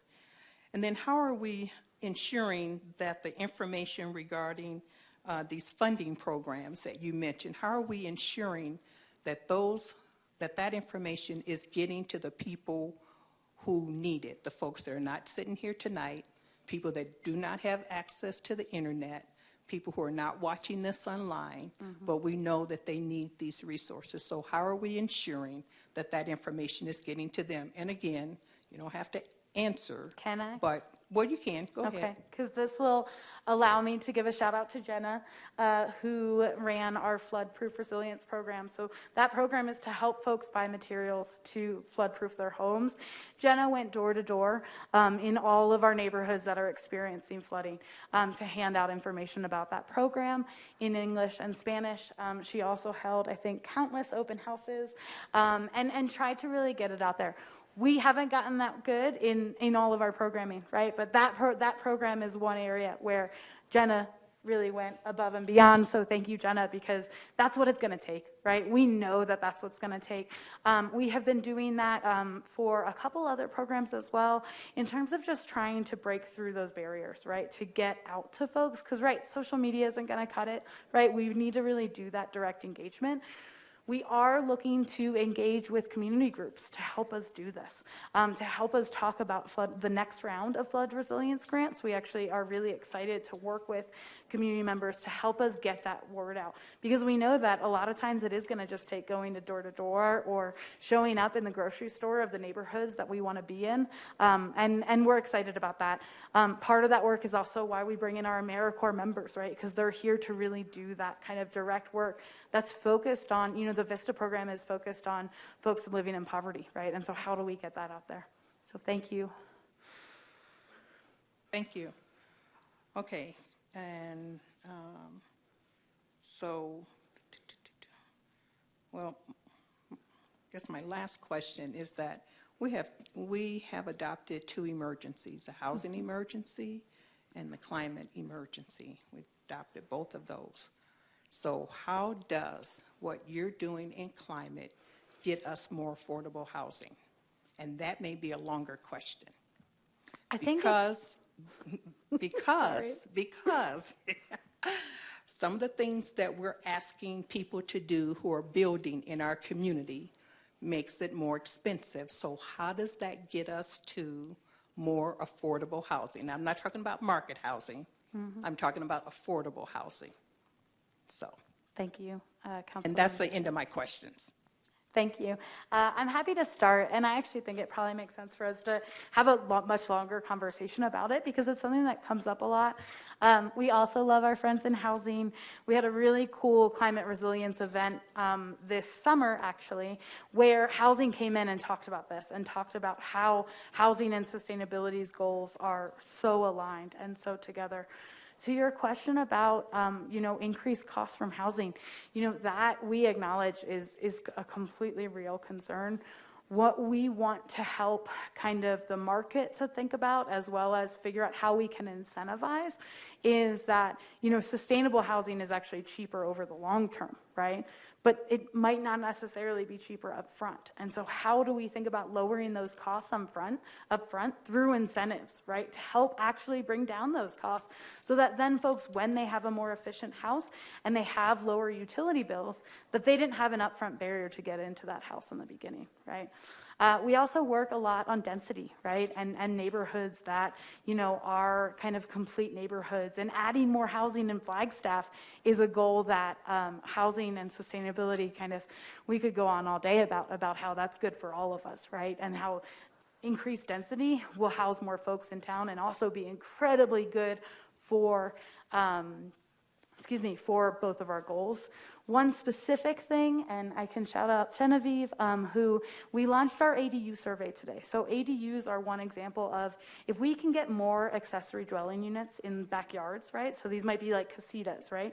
If we can get more of those in backyards, that not only increases our housing supply, but also means that we've got folks who now can live in neighborhoods that they couldn't access before, right? That they have easy bus access, right? Or that they have a pretty short commute downtown, easing traffic for everybody, or that their kids can walk to school. So what we're trying to do there is learn more about our neighborhoods, learn more about folks and what the barriers are to doing things like that, right? That add housing Also add small housing, right? Also add housing maybe for somebody's parents who might want to come live with them. So we have a lot of collaborations there, and I agree that hopefully it can be a longer conversation for another day.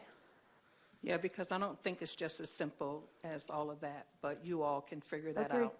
I just want the question out there, and I want us to be thinking about that because this is serious, and I know you all know it. But we have to ask the tough, hard questions so that we can meet our goals. And if we're not asking those tough and hard questions, then we're not serious about this. So That's right. thank you. Thank you for the hard questions. Councilmember Sweet. Thank you, Mayor.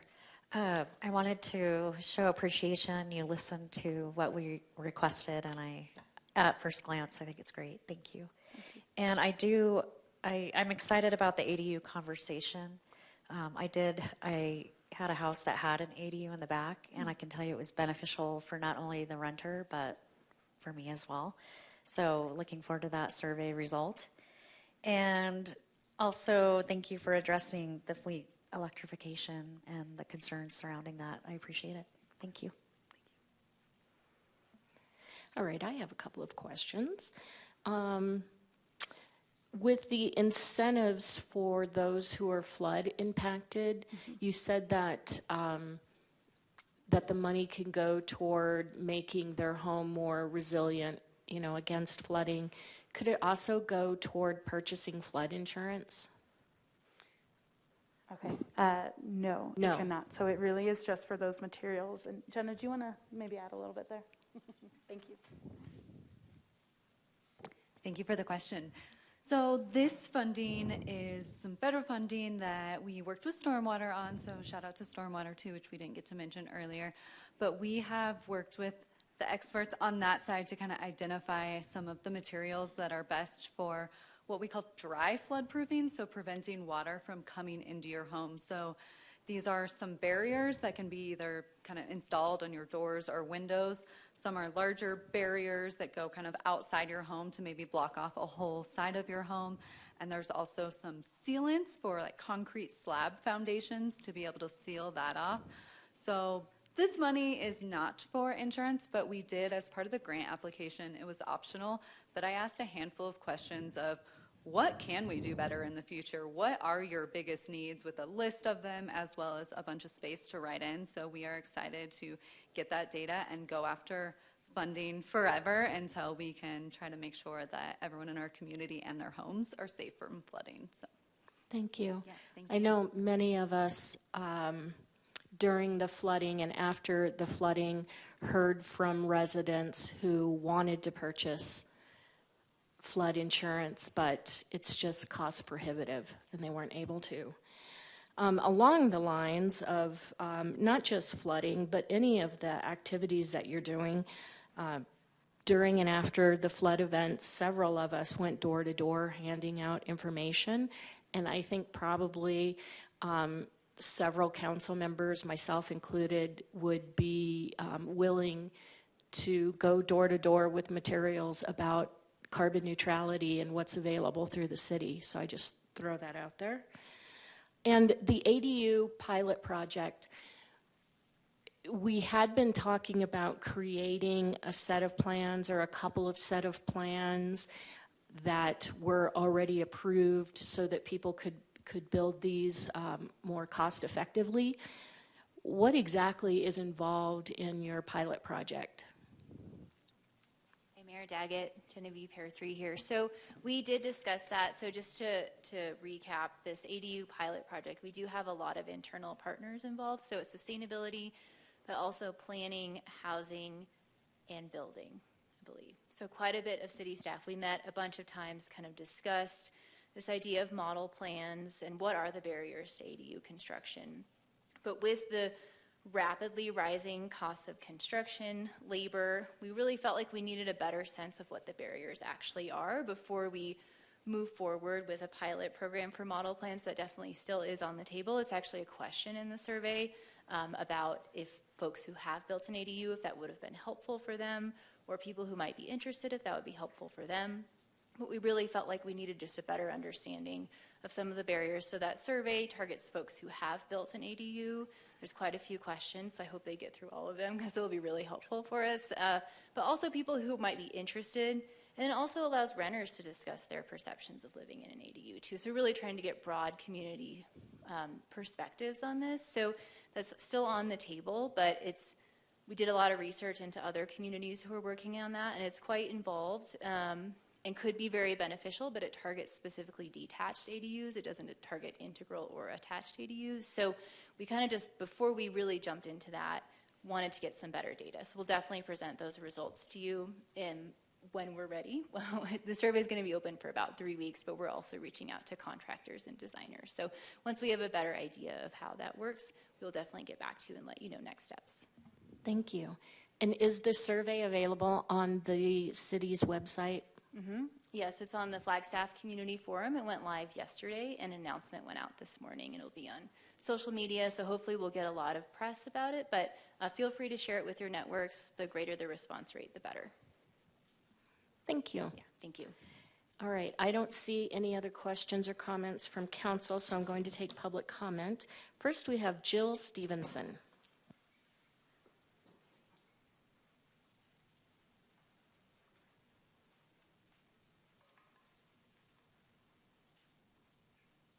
Greetings, Mayor, Vice Mayor, and council members. My name is Jill Stevenson. It is encouraging that your sustainability office has had a place on today's agenda. We very much appreciate hearing from them. They did an excellent job. But it seems like it was a major mistake that these folks were not invited to attend council meetings during the NAH development proposal discussions and resulting decision to approve rezoning. And I wonder why that was, that they were not very much involved. We're in the midst of a climate crisis. We almost need to panic about it because it's real, it's affecting all of us. We need to do whatever we can to mitigate the effects of this worsening climate. Weather extremes, worldwide devastating impact on most forms of life, especially those most vulnerable. Numerous species headed towards extinction, world suffering, and loss of life. These climate-driven effects are steadily and rapidly worsening. Just because we don't see a lot of them here doesn't mean they aren't happening and aren't going to affect us. You as council members have power in dealing with local issues. Thank you for taking some positive action towards making bicycling and other modes of transportation safer. The more people using pedal and foot power and electric-powered alternatives, the less greenhouse gases emitted into the air that we breathe. Please remember your stated goal of carbon neutrality by 2030 in every decision that you make. Please do what is right for the health and well-being of Flagstaff residents. Thank you. Thank you. Dee Hoagland.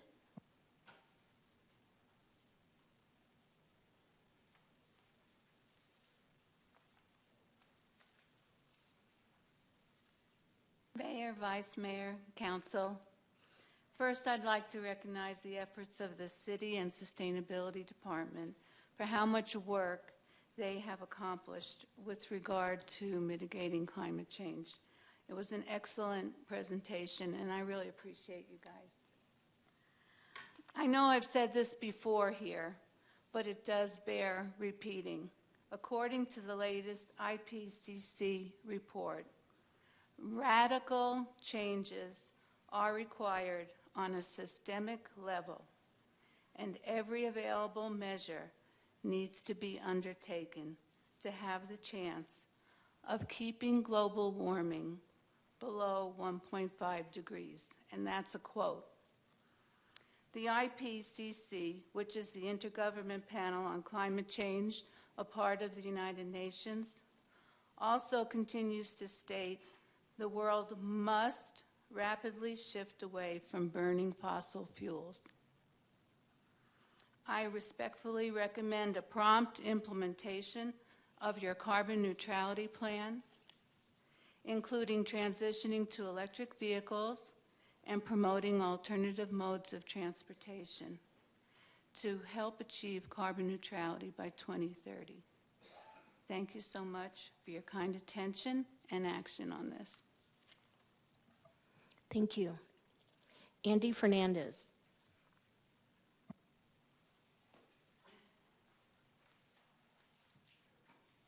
Okay, Andy Fernandez, born and raised in Flagstaff, Army Corps of Engineers for the United States of America. Now, we have a situation here because Mrs. Harris, you said you asked some questions. You have the answers. You should just go look at my the minutes from 1999 to 2000 when they addressed affordable housing. Now, here we go. The scenario is corruption. The GOP and the Chamber of Commerce manipulated numerous scenarios. Now, the reason the housing market increased so dramatically in 7 years, because I was for it in 98, but then it disappeared off the radar for 11 months. They came back, affordable housing, let's do this, and that. I said, all right, great. You come up with Habitat for Humanity, HUD, all these so-called non-for-profits. And I'm going to regurgitate a lot of this stuff tonight. Oh, while the medical staff at the hospital are making $400,000 to $500,000 annually, and the other employees are making $72,000 to $185,000, and that was 24 years ago. Now the scenario is that the housing market was so in a flux because greed. The realtors should not even be in the business. They're parasites. It's a cancer. We have a system called the county assessor's office, who gets all the monies from all these properties. It's called taxes, property tax. So they have an assessed value, but all of a sudden, because this piece of garbage realtor wants to make a lot of money, he'll go to California or other more affluent areas and say, hey, you got a 3-bedroom house here in Flagstaff, Arizona, 2,300 square feet. No crime, civil tickets, just traffic tickets. But we have a certified school, top of the line hospital, all the amenities of a big city. It was a small town atmosphere. The Andy Griffith neighborhood. For you youngsters that don't know about it, it's about a small knit family community. Everybody knows everybody. You keep your doors open. Everybody takes care of each other. That's what we had here until 23 years ago with the greed. Now, with this said, we have a situation here where the housing market blew up, and I actually said it in 1999 and 2000. You can go look at the records here. I said the housing market's going to crash in 7 to 10 years, and it actually crashed in 7 years. All of a sudden, 2 years later, the market, the realtors, they all had to, and the developers had to drop the prices. They were losing money, so they said, okay, let's just say they're abandoned and they're obsolete, crush them, build new ones, and that's how they manipulated the market with Home Depot, Lowe's, and it's artificially corruption and nepotism by a bunch of Chamber of Commerce, GOP, even Democrats, facilitating to line their own pockets. Now, see, you have a scenario with the open space. Now you have the Flagstaff Hospital wants to build over here in front of the open space, which Thank you, open Mr. space Fernandez. money's over $30 million was acquired by the taxpayers when they voted for it to not put garbage like that over there. And like Thank you. Vice Mayor Aslan said, your time is vote up. no on 480. John Fegvarasi, and thank you for the phonic pronunciation.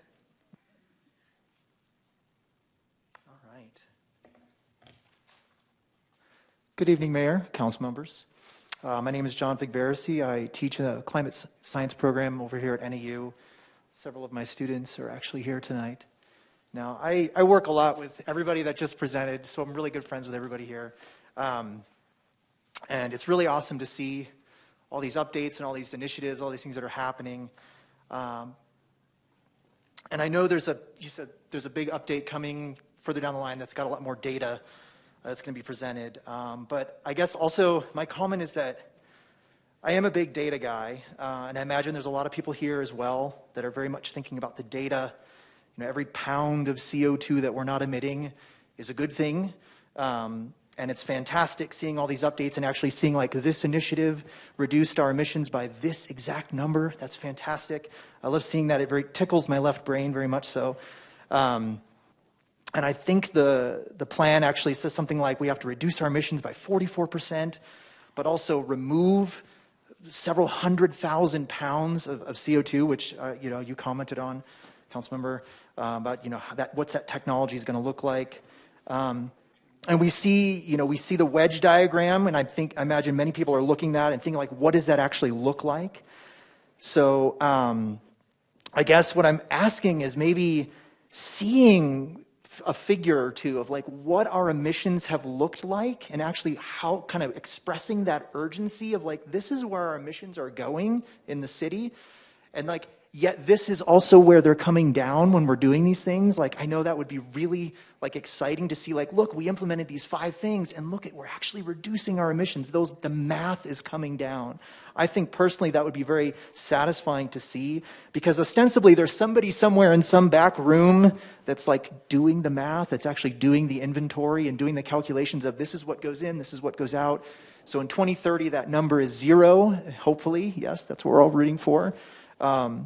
But I don't know who that is. I should know that. I should know who the accounting team is, who that's actually making the decision of, if this tourist comes in, do we count their emissions? If I buy something on Amazon, does that package that I purchased that was shipped to my house, do the emissions associated with everything related to that object count in our emissions? Like, what goes into all that math, I think, is really important. And I'm sure it's all in the plan, and I just haven't read it fully, so I apologize. But being a numbers guy, I'm sure there's a lot of people in this town that really want to kind of see that data, and I hope that we can see that in the update coming up. So I guess that was my comment. So thank you. Thank you. I wish I would have had you as a teacher.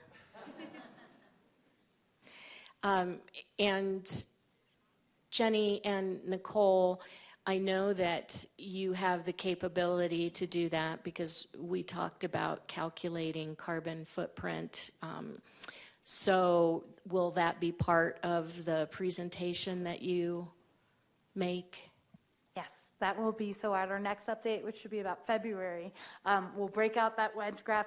I do wish we had an accounting team, John. The accounting team is us.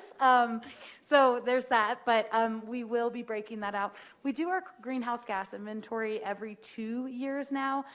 We were doing it every year. We found out most municipalities do it every 3 years or every 5 years. So, but we do have data on all of these things. We calculate that data, we've planned for it. So we will be able to dive into that in February. Thank you. And building off of Jenny's comment, I think that one of the things that we've been trying to, actually I know we've been trying to establish, is a really strong foundation for the work that we need to do to achieve these goals. And moving the needle has been very micro at this stage, 1, because of funding, and 2, because, as Genevieve mentioned numerous times, we need to align policy with goals. And if the council, some of the council may recall, some weren't on council at the time, but when we were talking about the carbon neutrality plan, we knew that we had to spend a considerable amount of time creating a foundation to make this work. And so the needle, proverbial needle, hasn't moved a lot, which is why we haven't been focusing on data just yet, because we've been needing to get everything in order to really launch and launch effectively. That's not to say that a lot of good work has not been done. As you saw, a lot of things have been going into those emissions reductions, but we need to align those policies with goals really to start seeing some significant shifts. So lots of data to come, John and team. We gotcha. Thank you so much. All right, no more public comment, no questions from council.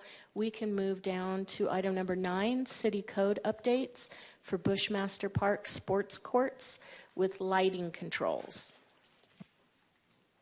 Thank you.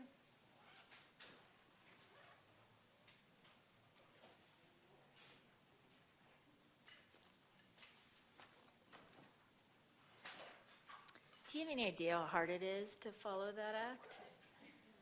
Okay. All right, good evening, Mayor, Vice Mayor, Council, Amy Hagan, Assistant Parks and Recreation Director. All right, we're here this evening to discuss city code updates that pertain to park lighting. This is a discussion, so we'll move. I don't have very many slides, and then we'll jump into our discussion. It derives from our time together back in mid-May when staff was asked about the hours associated with sport courts and lighting at Bushmaster Park. All right, so I'm going to go over what the current hours are, and these are lighting hours. And you'll notice that I also have underlined there park hours, because in our current city code, the lighting hours and when park hours are open or available to the public are exactly the same. So those are currently Sunday through Thursday, 5 a.m. to 10 p.m., and then Friday, Saturday, 5 a.m. to 12 a.m. And we can hop back to these whenever we would like to. And then there's a note there at the bottom, unless permitted for a use otherwise.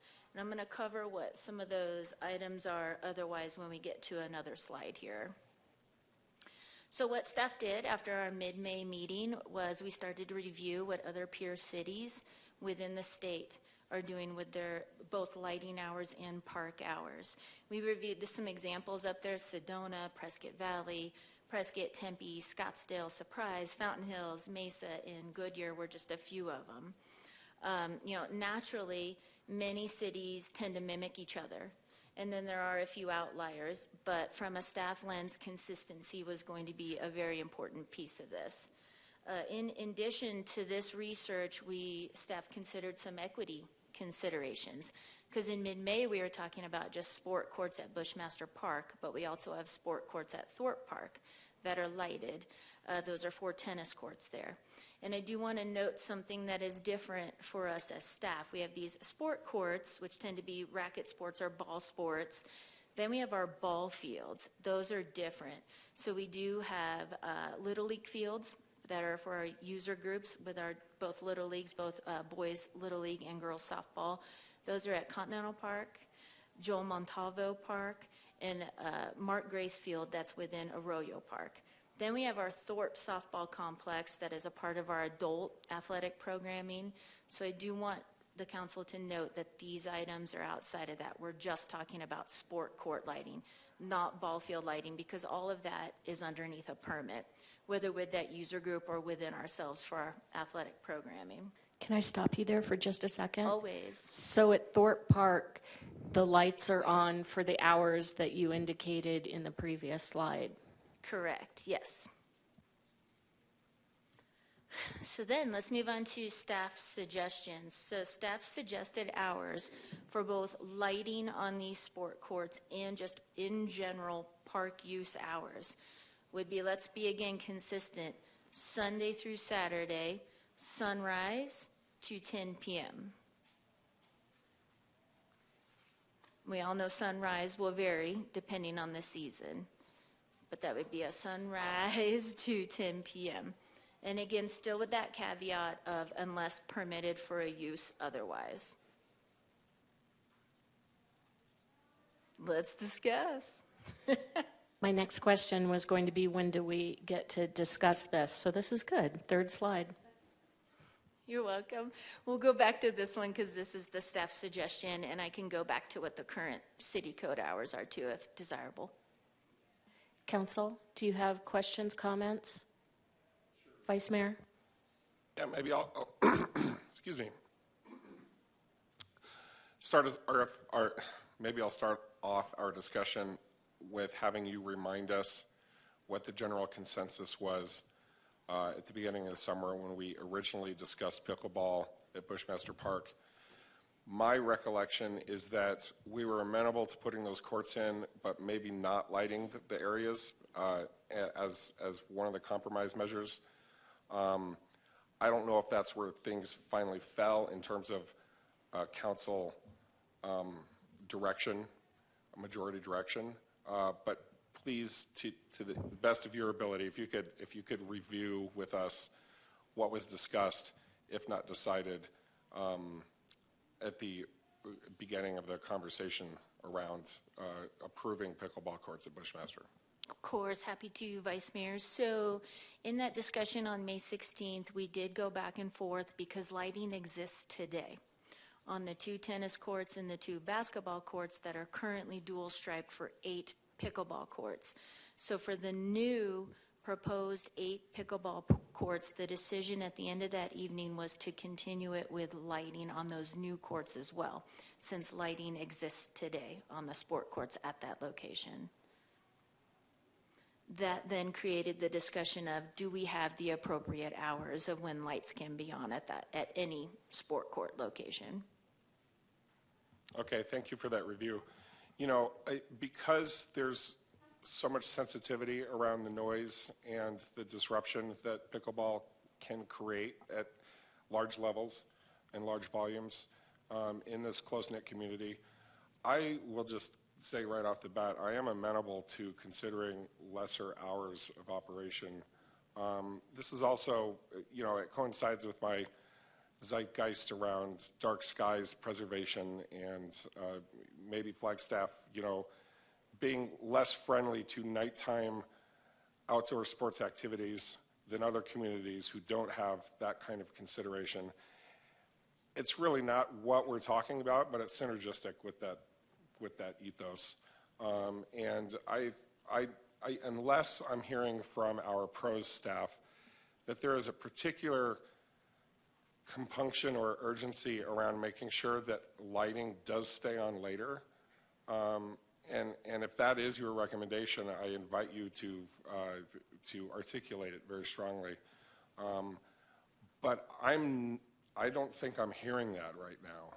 And if that's not the case, then I think we should throw this olive branch out to the residents around Bushmaster Park, because I could see how pickleball use late into the night is even more disruptive and more unfair than what we're already introducing with moving forward with additional pickleball facilities in that neighborhood.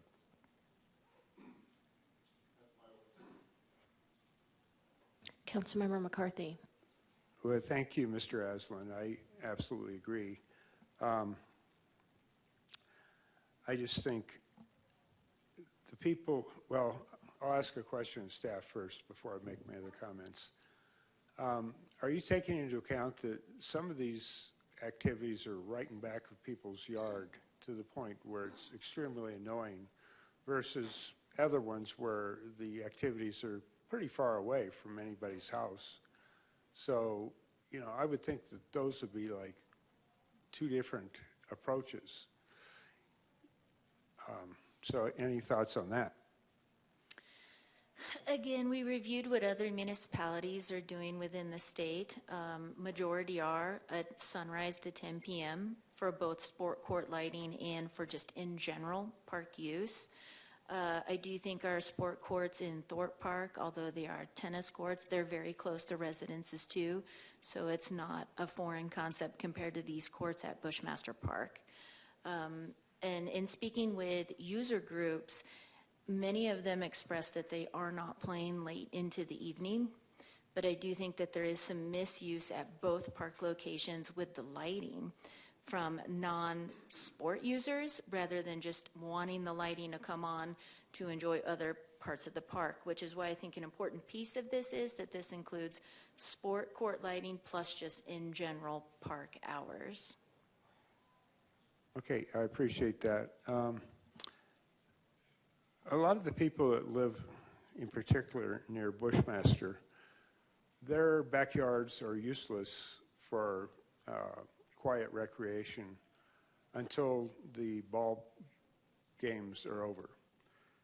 So in effect, what that's saying is if someone wants to go sit in their backyard and sip lemonade and just chat with family members and enjoy their patio, they can't even start until 10 o'clock.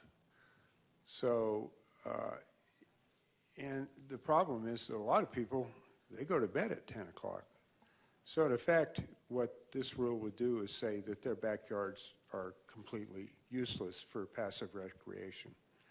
So I would definitely support a much earlier limit on lighting, and which in effect is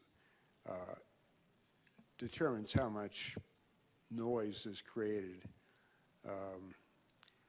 So that's where I'm at. I'm sort of with where Mr. Aslan is, but I'm thinking about like 8 o'clock or something, but whatever. I'll leave it at that for now.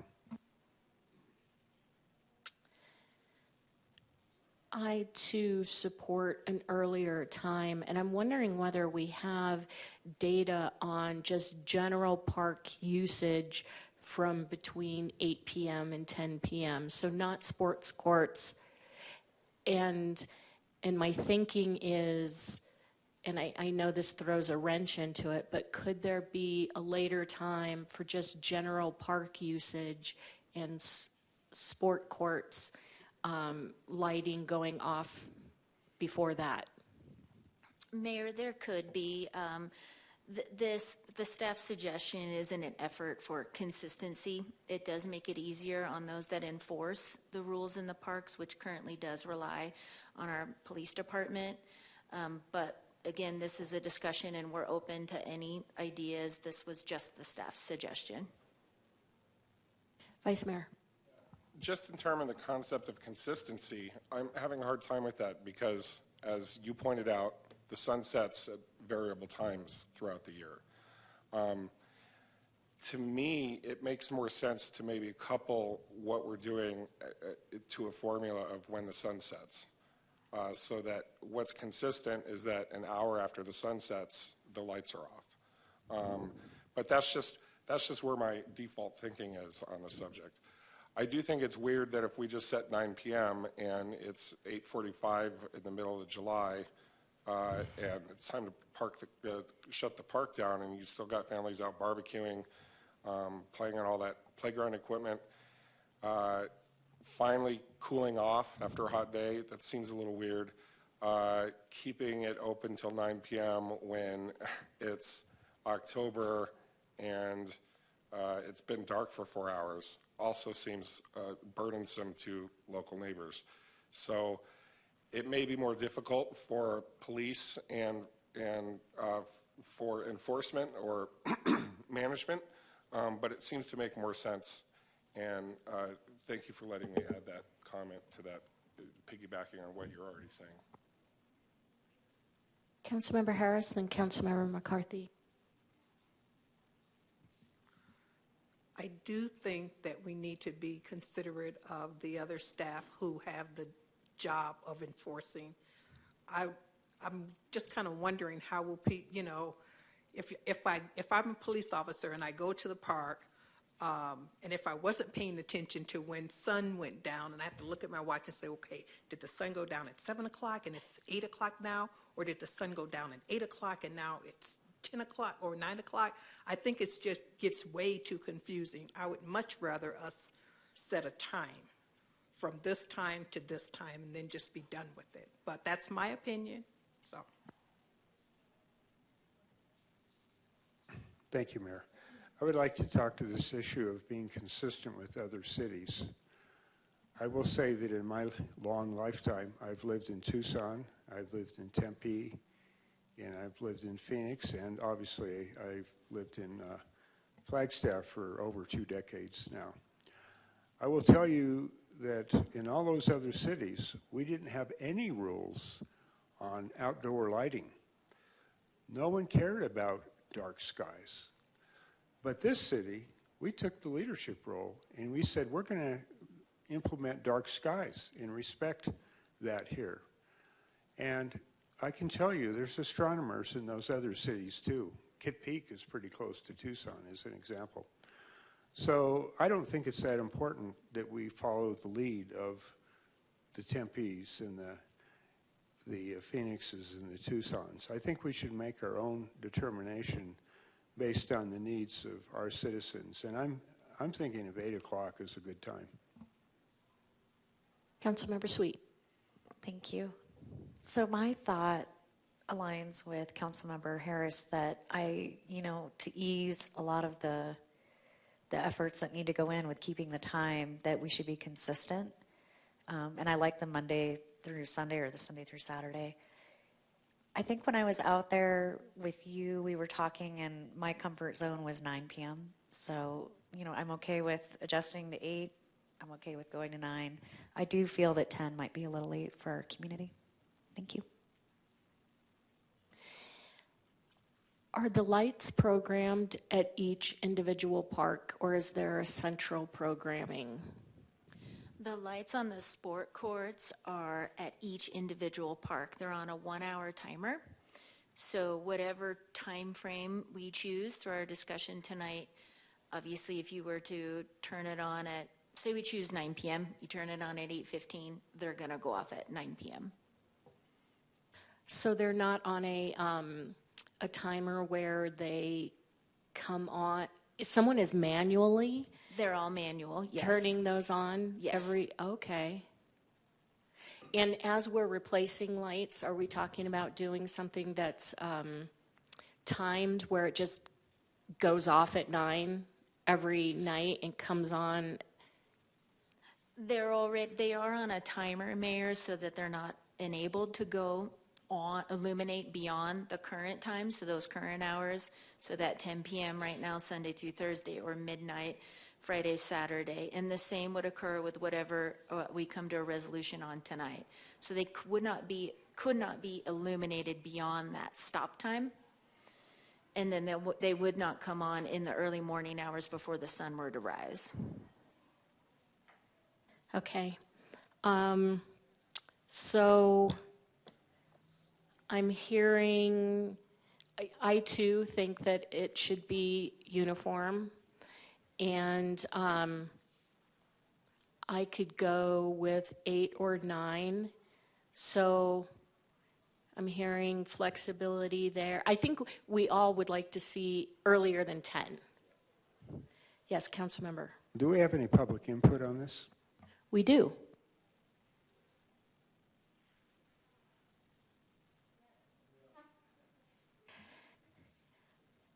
And so I saw a lot of nodding of heads that that we're feeling the same way. All right, any other questions or comments for Ms. Hagan? Okay, so we're going to take public comment. Laura Sheeran.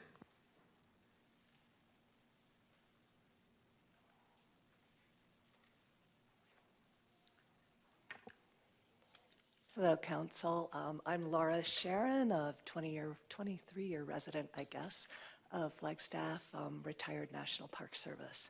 I'm going to start big picture, but I promise I will get to lighting. I want to start with a quote from the Greek philosopher Bion. Boys throw stones at frogs in fun, but the frogs do not die in fun, they die in earnest. This person spoke this over 2,000 years ago, but I've been thinking about this all summer as I think about pickleball. As the city continues to move forward with its plans to install these courts at Bushmaster Park. Because at every step we've heard how much fun pickleball is, how healthy, how beneficial for its players, what a great community. And because they mean no harm must be done. But we've also heard from park neighbors and users that harm is done in earnest. Those trees will die in earnest. One more piece of green space will be gone from Bushmaster Park and Flagstaff forever. I'm troubled and discouraged. If you have made up your minds, as it unfortunately appears, I hope you will at least consider the longtime residents of the community who are affected in earnest. School kids with earlier bedtimes, people who work early in the morning, people with no air conditioning, as is what is the case generally in that neighborhood, trying to sleep with people like me. I'm sorry, Councilmember McCarthy, my bedtime's earlier than 10. But people trying to sleep with their windows open as they must in the summer here. I would advocate very deeply for no lights at all. And I will tell you 3 reasons for that. One is it engineers, let's not worry about park hours. Engineer in the hours that people play pickleball. By not having lights, you engineer in an end to pickleball play without changing anything else. It allows peaceful enjoyment for working people. It will change throughout the year as light comes and goes. It will save money. I've heard that it's too expensive to mitigate sound there. Well, this would free up quite a bit of money in maintenance and in just the installation of new lights in the new courts. And third, it would be consistent with our climate action plan not to be installing new lights. Again, boys may throw stones at frogs in fun, but frogs don't die in fun, they die in earnest. This is real for this community. This difficulty is in earnest, and I ask you in any way you can to mitigate. Thank you. Thank you. Andy Fernandez. Okay, well, I think I have a few people beat here because the other lady here, she was dressed like she was the kid on the Wizard of Oz or the whatever. She said she was here 12 years. I have her beat by 17. Actually, this lady says, 20-some. Well, I have 60 years in Flagstaff. U.S. Army veteran. Like I said, I ran for council on numerous occasions, facilitating numerous programs. Now, we have scenarios here where we have dark skies. Now, I have family and members that worked at the Lowell Observatory and the U.S. Naval Observatory. And this is very dear to my heart because I know a lot of that's my family, Harry Gooder and all the other astronomers that worked there. Dick Walker, great, my uncle. I love him so much. He passed away, God bless. But we have a situation where again, carbon neutrality.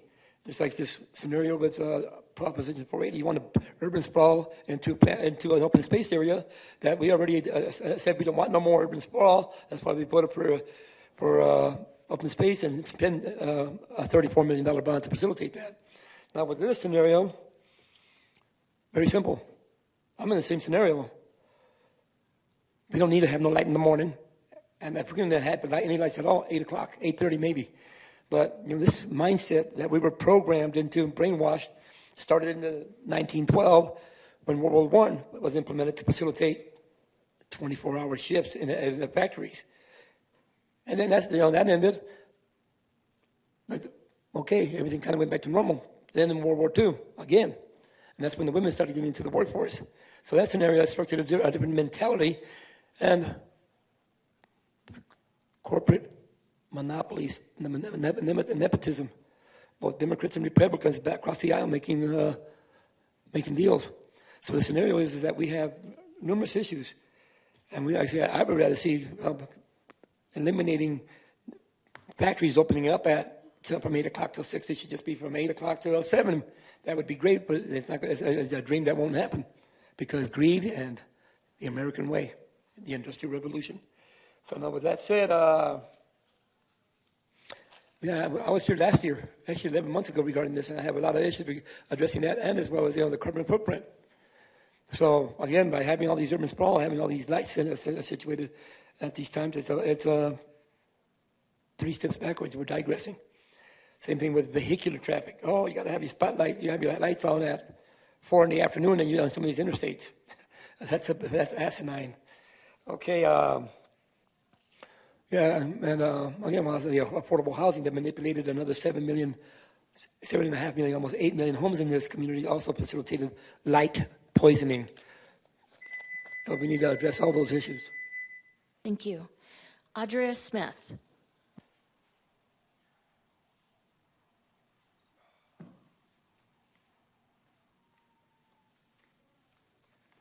Hi, everyone.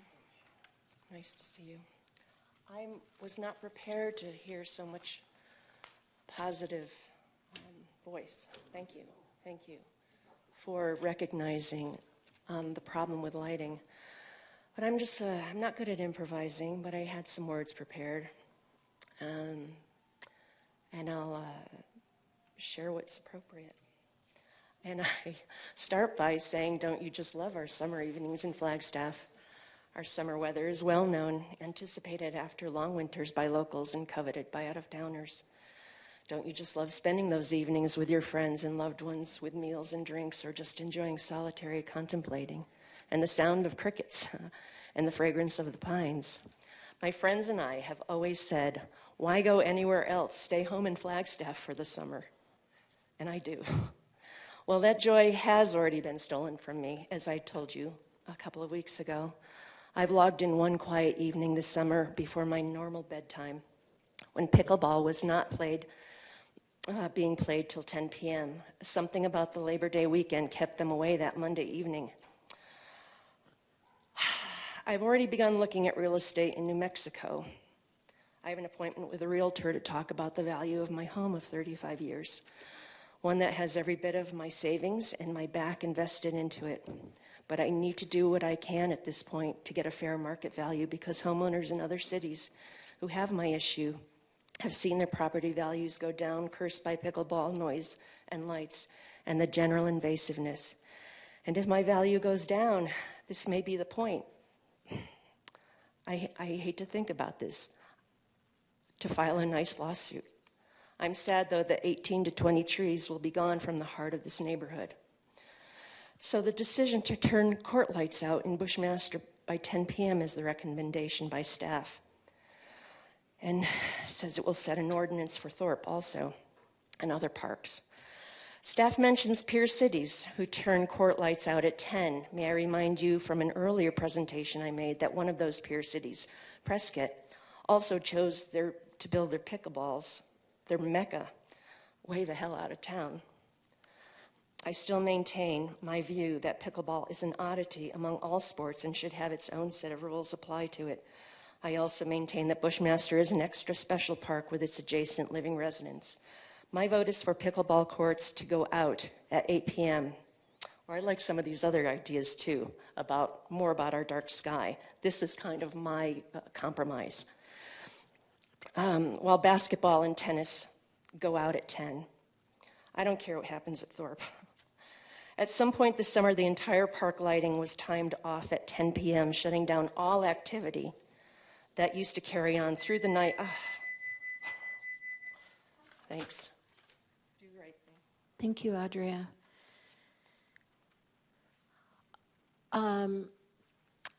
Amy, Ponderosa Park has no lights, correct, on the pickleball courts? Correct. No lights on the pickleball courts or basketball courts. And if I could put you on the spot here to share some of your observations about the difference between the parks, you know, Ponderosa having no lights and other parks having lights. Does Ponderosa get used? Do residents around there feel cheated that they don't have lights, you know, to play basketball and so forth? You know, there's a drastic difference between those two parks specifically. Ponderosa Park is a neighborhood park, and Bushmaster Park is a community park with obviously two large parking lots for more than just the direct neighborhood to go and enjoy amenities and many different amenities at the community level park. Ponderosa Park, you know, it unfortunately has been in a space of disarray since the museum flooding, but the courts are intact. We just had a lovely Suns event there last night. You know, I know a lot of Killip Elementary School kids will use the park, and a lot of the neighborhood kids will use the park for basketball, without a doubt. Don't know what those hours or how they extend into the evening or before the sun sets scenario, since park staff were not out there in the evening hours to know that information. Bushmaster Park and Thorpe Park are a little different for those sport courts, and at Thorpe it's just the tennis that are lighted. Basketball is not lighted at Thorpe Park, but we do see nighttime play at both those locations of basketball, tennis, and pickleball at Bushmaster Park. Thank you. Council? Questions, comments? Vice Mayor? May I? Yeah. I don't know why I turned the mic on to clear my throat. So my thoughts on this have really been receptive to the ongoing conversation that's going on. I'm kind of going back to where I was at the beginning, and when I say at the beginning, I am talking about at the end of May, when I may be wrong about this, but my recollection is that I thought that we just shouldn't have lights at Bushmaster. for the new pickleball courts. And if that means we don't have them for basketball and the other activities as well, I think I'd be fine with that. It fits closer to my instinct that a variable time in the evenings throughout the year makes more sense. And it does just sort of naturally take care of itself. You know, I'm not gonna hanker on this for too long, but I do think it would work for us to have a variable schedule. Maybe not by the day, where it's an hour after official sunset according to the iPhone, and so you shut it off at 7:42. But by the month, the shutdown time in October is this time. In November, it's this time. I don't think that would be too complicated or unwieldy to manage. It's more complicated than not doing that, but I think it's something that could be done. I'm not going to push that strategy because I do at some level agree that it'd be better to be less complicated. I think we should just not put up lights at the Bushmaster pickleball courts. I think that should be a unique consideration only for Bushmaster, and it shouldn't affect what's going on at Thorpe. And that's kind of where I'm at with it. If the consensus isn't along those lines, we definitely have all agreed that 10 p.m. is too late.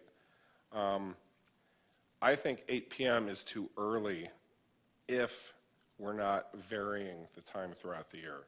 So I think 9 p.m. would be the sweet spot there. But I do prefer just not having lights go on in the evenings at Bushmaster. Amy, could you share your perspective on either not having lights at one park and having different off times depending on season? Absolutely. And, you know, a little bit more history, too, for this council. I want to say 6 years ago, the Parks Department used to turn off sport court lights October 15th and not turn them back on or make them available to be on until April 15th. We started to receive a lot of complaints, especially as our temperatures were changing, and we would have those lovely 70-degree December days where we had community members wanting to play. So it was 5 to 6 years ago that we basically provided to the community, these sport court lights are on all year round, so when you want to go out and play, you can, which seemed like a wonderful idea, and now we're here having this conversation.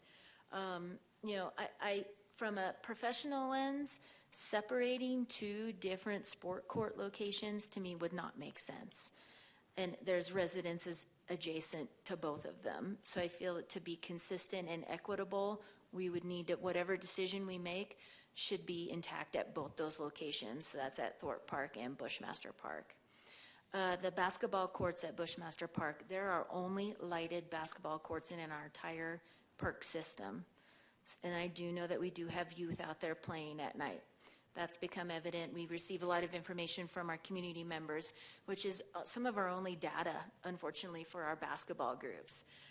We do have a lot of tennis players. Typically, I think their preference is to play during the day at all of our tennis locations, but they will have permitted times where they may need courts at night. And that's where this unless permitted for use otherwise really comes into play for all of us in our user groups. I've heard from the pickleball community, they're not the group asking for beyond 10 p.m. or even 10 p.m. I think that they're going to be very malleable and work with the city on this. The 10 p.m. comes from what the majority of peer cities in Arizona are doing. And that's not just at sport court locations in a regional area. These are all of their sport courts, which they obviously have a lot more lighted courts than we do in Flagstaff. And your perspective on changing the time that lights go out depending on the season? For a seasonal change, it's certainly something we can do and accommodate, and I'll also work with enforcement on that too. We also have an opportunity to separate lighting from in general park hours this evening. They don't have to be the same. That's just in an effort for consistency. We can again do whatever we would like to have put into place. That consistency is in effect at all those other peer cities. So that park is only open till 10 p.m. and that's all their parks, plus the ability to have lighting to play specific sports. Going to always be very amenable into what we think is best. So we can certainly, from a maintenance lens and just park overall management, work with a seasonal change if that's what our city council would like to do. What do you think about that? If I put on my police hat, it would be very difficult for me to manage that aspect. But I do have one, I suppose, shining light where this year Parks is funded with a park ranger position. That individual we're currently in recruitment on. Their hours would be Thursday through Monday, 10:30 to 7 p.m. So we would have an individual on park staff out in our park grounds helping to educate. They're not there to enforce, but they're certainly there to help educate, work with the community, and be able to inform us better on what they're seeing in those off hours when we don't have other staff within our park grounds. I think consistency matters. I think it matters for our community too. Matters for all of our colleagues and coworkers and our community. Which is one of the reasons why 5 years ago we went to no longer eliminating the ability to have lights, because someone could be like, oh gosh, what day is it? October 14th, great. Lights are going out tomorrow, kind of thing. So we were seeking some of that consistency then too. Councilmember McCarthy, did you have a comment or a question? I do. Lori Matthews does too. You want to let her go first? Oh, I don't see it. Certainly, Councilmember Matthews. Thank you, Mayor. So, Amy, I just wanted to, and you may have said this earlier, currently over at Bushmaster, the lights that are there are on a usage basis. Is that correct? That like is people correct. can turn them on? That is correct, Councilmember Matthews. So they're available. It's a manual timer, and the timer has 60 minutes or a 1 hour time to it. And they do, but they are not permitted to be on past 10 p.m. right now, Sunday through Thursday, or 12 a.m. on Friday and Saturday nights. Okay. Thank you. I just wanted to make sure my recollection was correct. I definitely, this has been one of the most challenging conversations I think we've had this year, surprisingly, maybe not, but I do want to stay in the theme of being respectful of the people that live around that area and the noise issue. And I think that I'll support the others who have said 9 o'clock is a good time. Thank you, Councilmember McCarthy. Thank you, Mayor. I want to talk about the comparing us to other cities things. I can tell you that when I lived in Phoenix, my major sport was bicycling. I did a lot of heavy bicycling. I never went bicycling at 2 in the afternoon in the summer. That would be suicidal. So, but when I moved up here, I could ride any time of the day. So what might make sense for Phoenix doesn't make sense for here, because, the day doesn't become even reasonable in Phoenix till about 9:30. Yeah, I was down there yesterday, and it's like, this place is unbelievable. It's hot. Anyway, I really like the idea from the woman that used to work for the Park Service. I forget your name. Nora? Laura. Hi, Laura. Of not having any lights at Bushmaster. I think that's an excellent idea. And I think we could either make that ruling for the same at Thorpe, but on the other hand, I would be comfortable leaving the rule as is at Thorpe, because there are houses close, but they're not quite as close. And they don't have pickleball courts, at least at this point. And some of the other sports can be noisy, but they're not nearly as noisy as pickleball. So my suggestion is no lighting at all at Bushmaster, at least at the sports things. We might have a different rule for the ramadas. I don't know if that would make sense or not. I haven't really thought that through. But I would suggest no lighting at Bushmaster on the sports courts. That's my thought. And, you know, I realize there may be some room for compromise there. Councilmember Harris. I would just be a little concerned if we did no lighting but did not set a start time, because in the summertime, I believe it's light by about 5 or 5:30. And so if people are complaining about noise, think about, and some older people, I'm included, I wake up early these days and I don't sleep as late. So somebody could be up at 5 o'clock and be out on the court by 6, you know, and somebody is still sleeping. So if we're going to do no lights, I think we should do some kind of start time or open park time. Put a time on there so that people aren't there at 5:30 in the morning. And again, we have an opportunity to discuss the lighting at sport courts and then in general park hours, and that's for all 24 of our parks, not just these 2 with sport court lighting. So you indicated that you wouldn't suggest having different policies for different parks, and I understand why that would be. However, the homes are closer to Bushmaster than they are at other parks, right? I mean, just abutting the park. You know, the homes along Thorpe Road are probably less than 50 feet away from the Thorpe tennis courts. Are you talking about the houses like on Aspen and Birch Correct. and Yes. Cherry? Yes.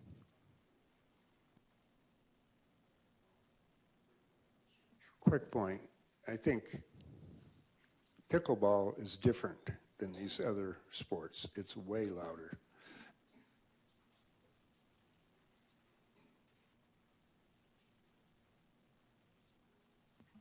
So here we are.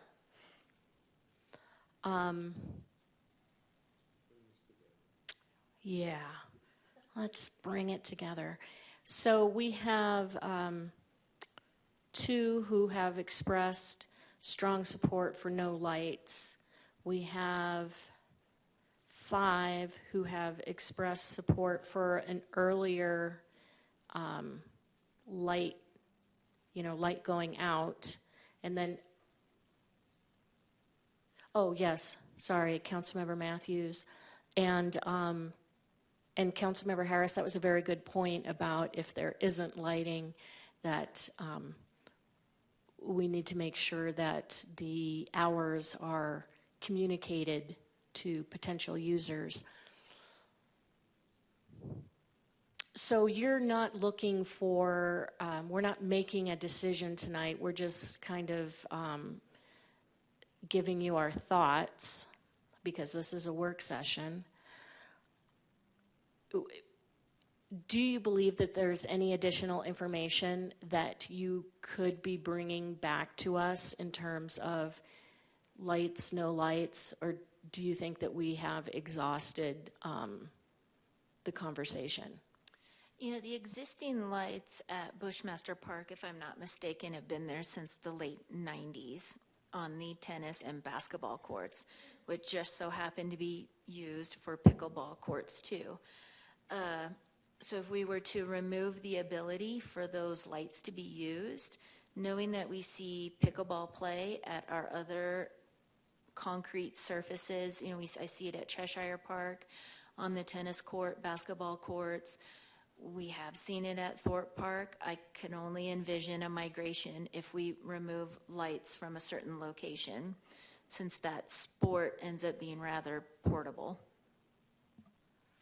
Thank you for pointing that out. So we are all in agreement that if we have lights, we'd like them going out at 9.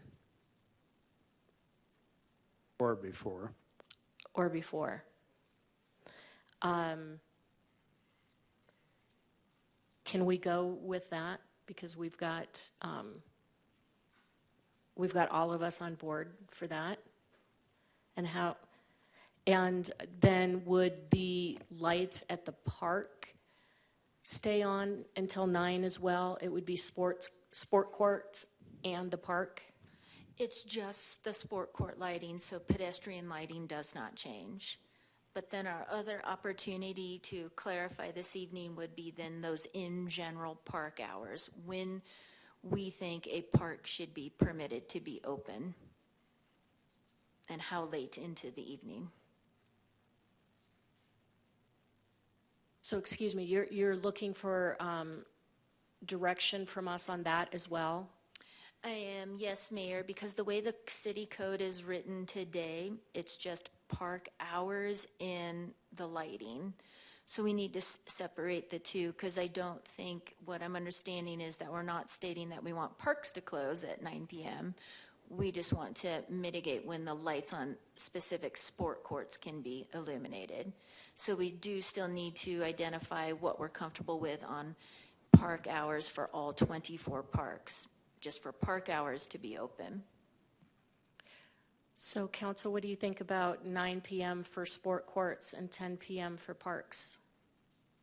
I think that's consistent with my view, which is we shouldn't mess with the hours of operation for our parks.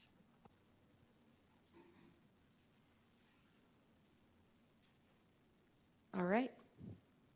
I think we're in agreement.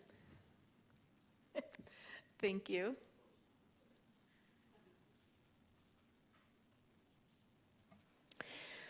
All right, moving down to public participation. I see no public participation. Informational items, 2 from Mayor, Council, and City Manager, future agenda item requests. I'm going to start with Councilmember Matthews. Oh, hold on. Don't have anything tonight besides thank you to Team Flagstaff for the beautiful flowers that were sent last week to me. I really appreciated it, and it's brightened up my living room. So that's all I have. Thank you. Thank you. Councilmember Harris. I have nothing. Vice Mayor. Nothing tonight. Councilmember House.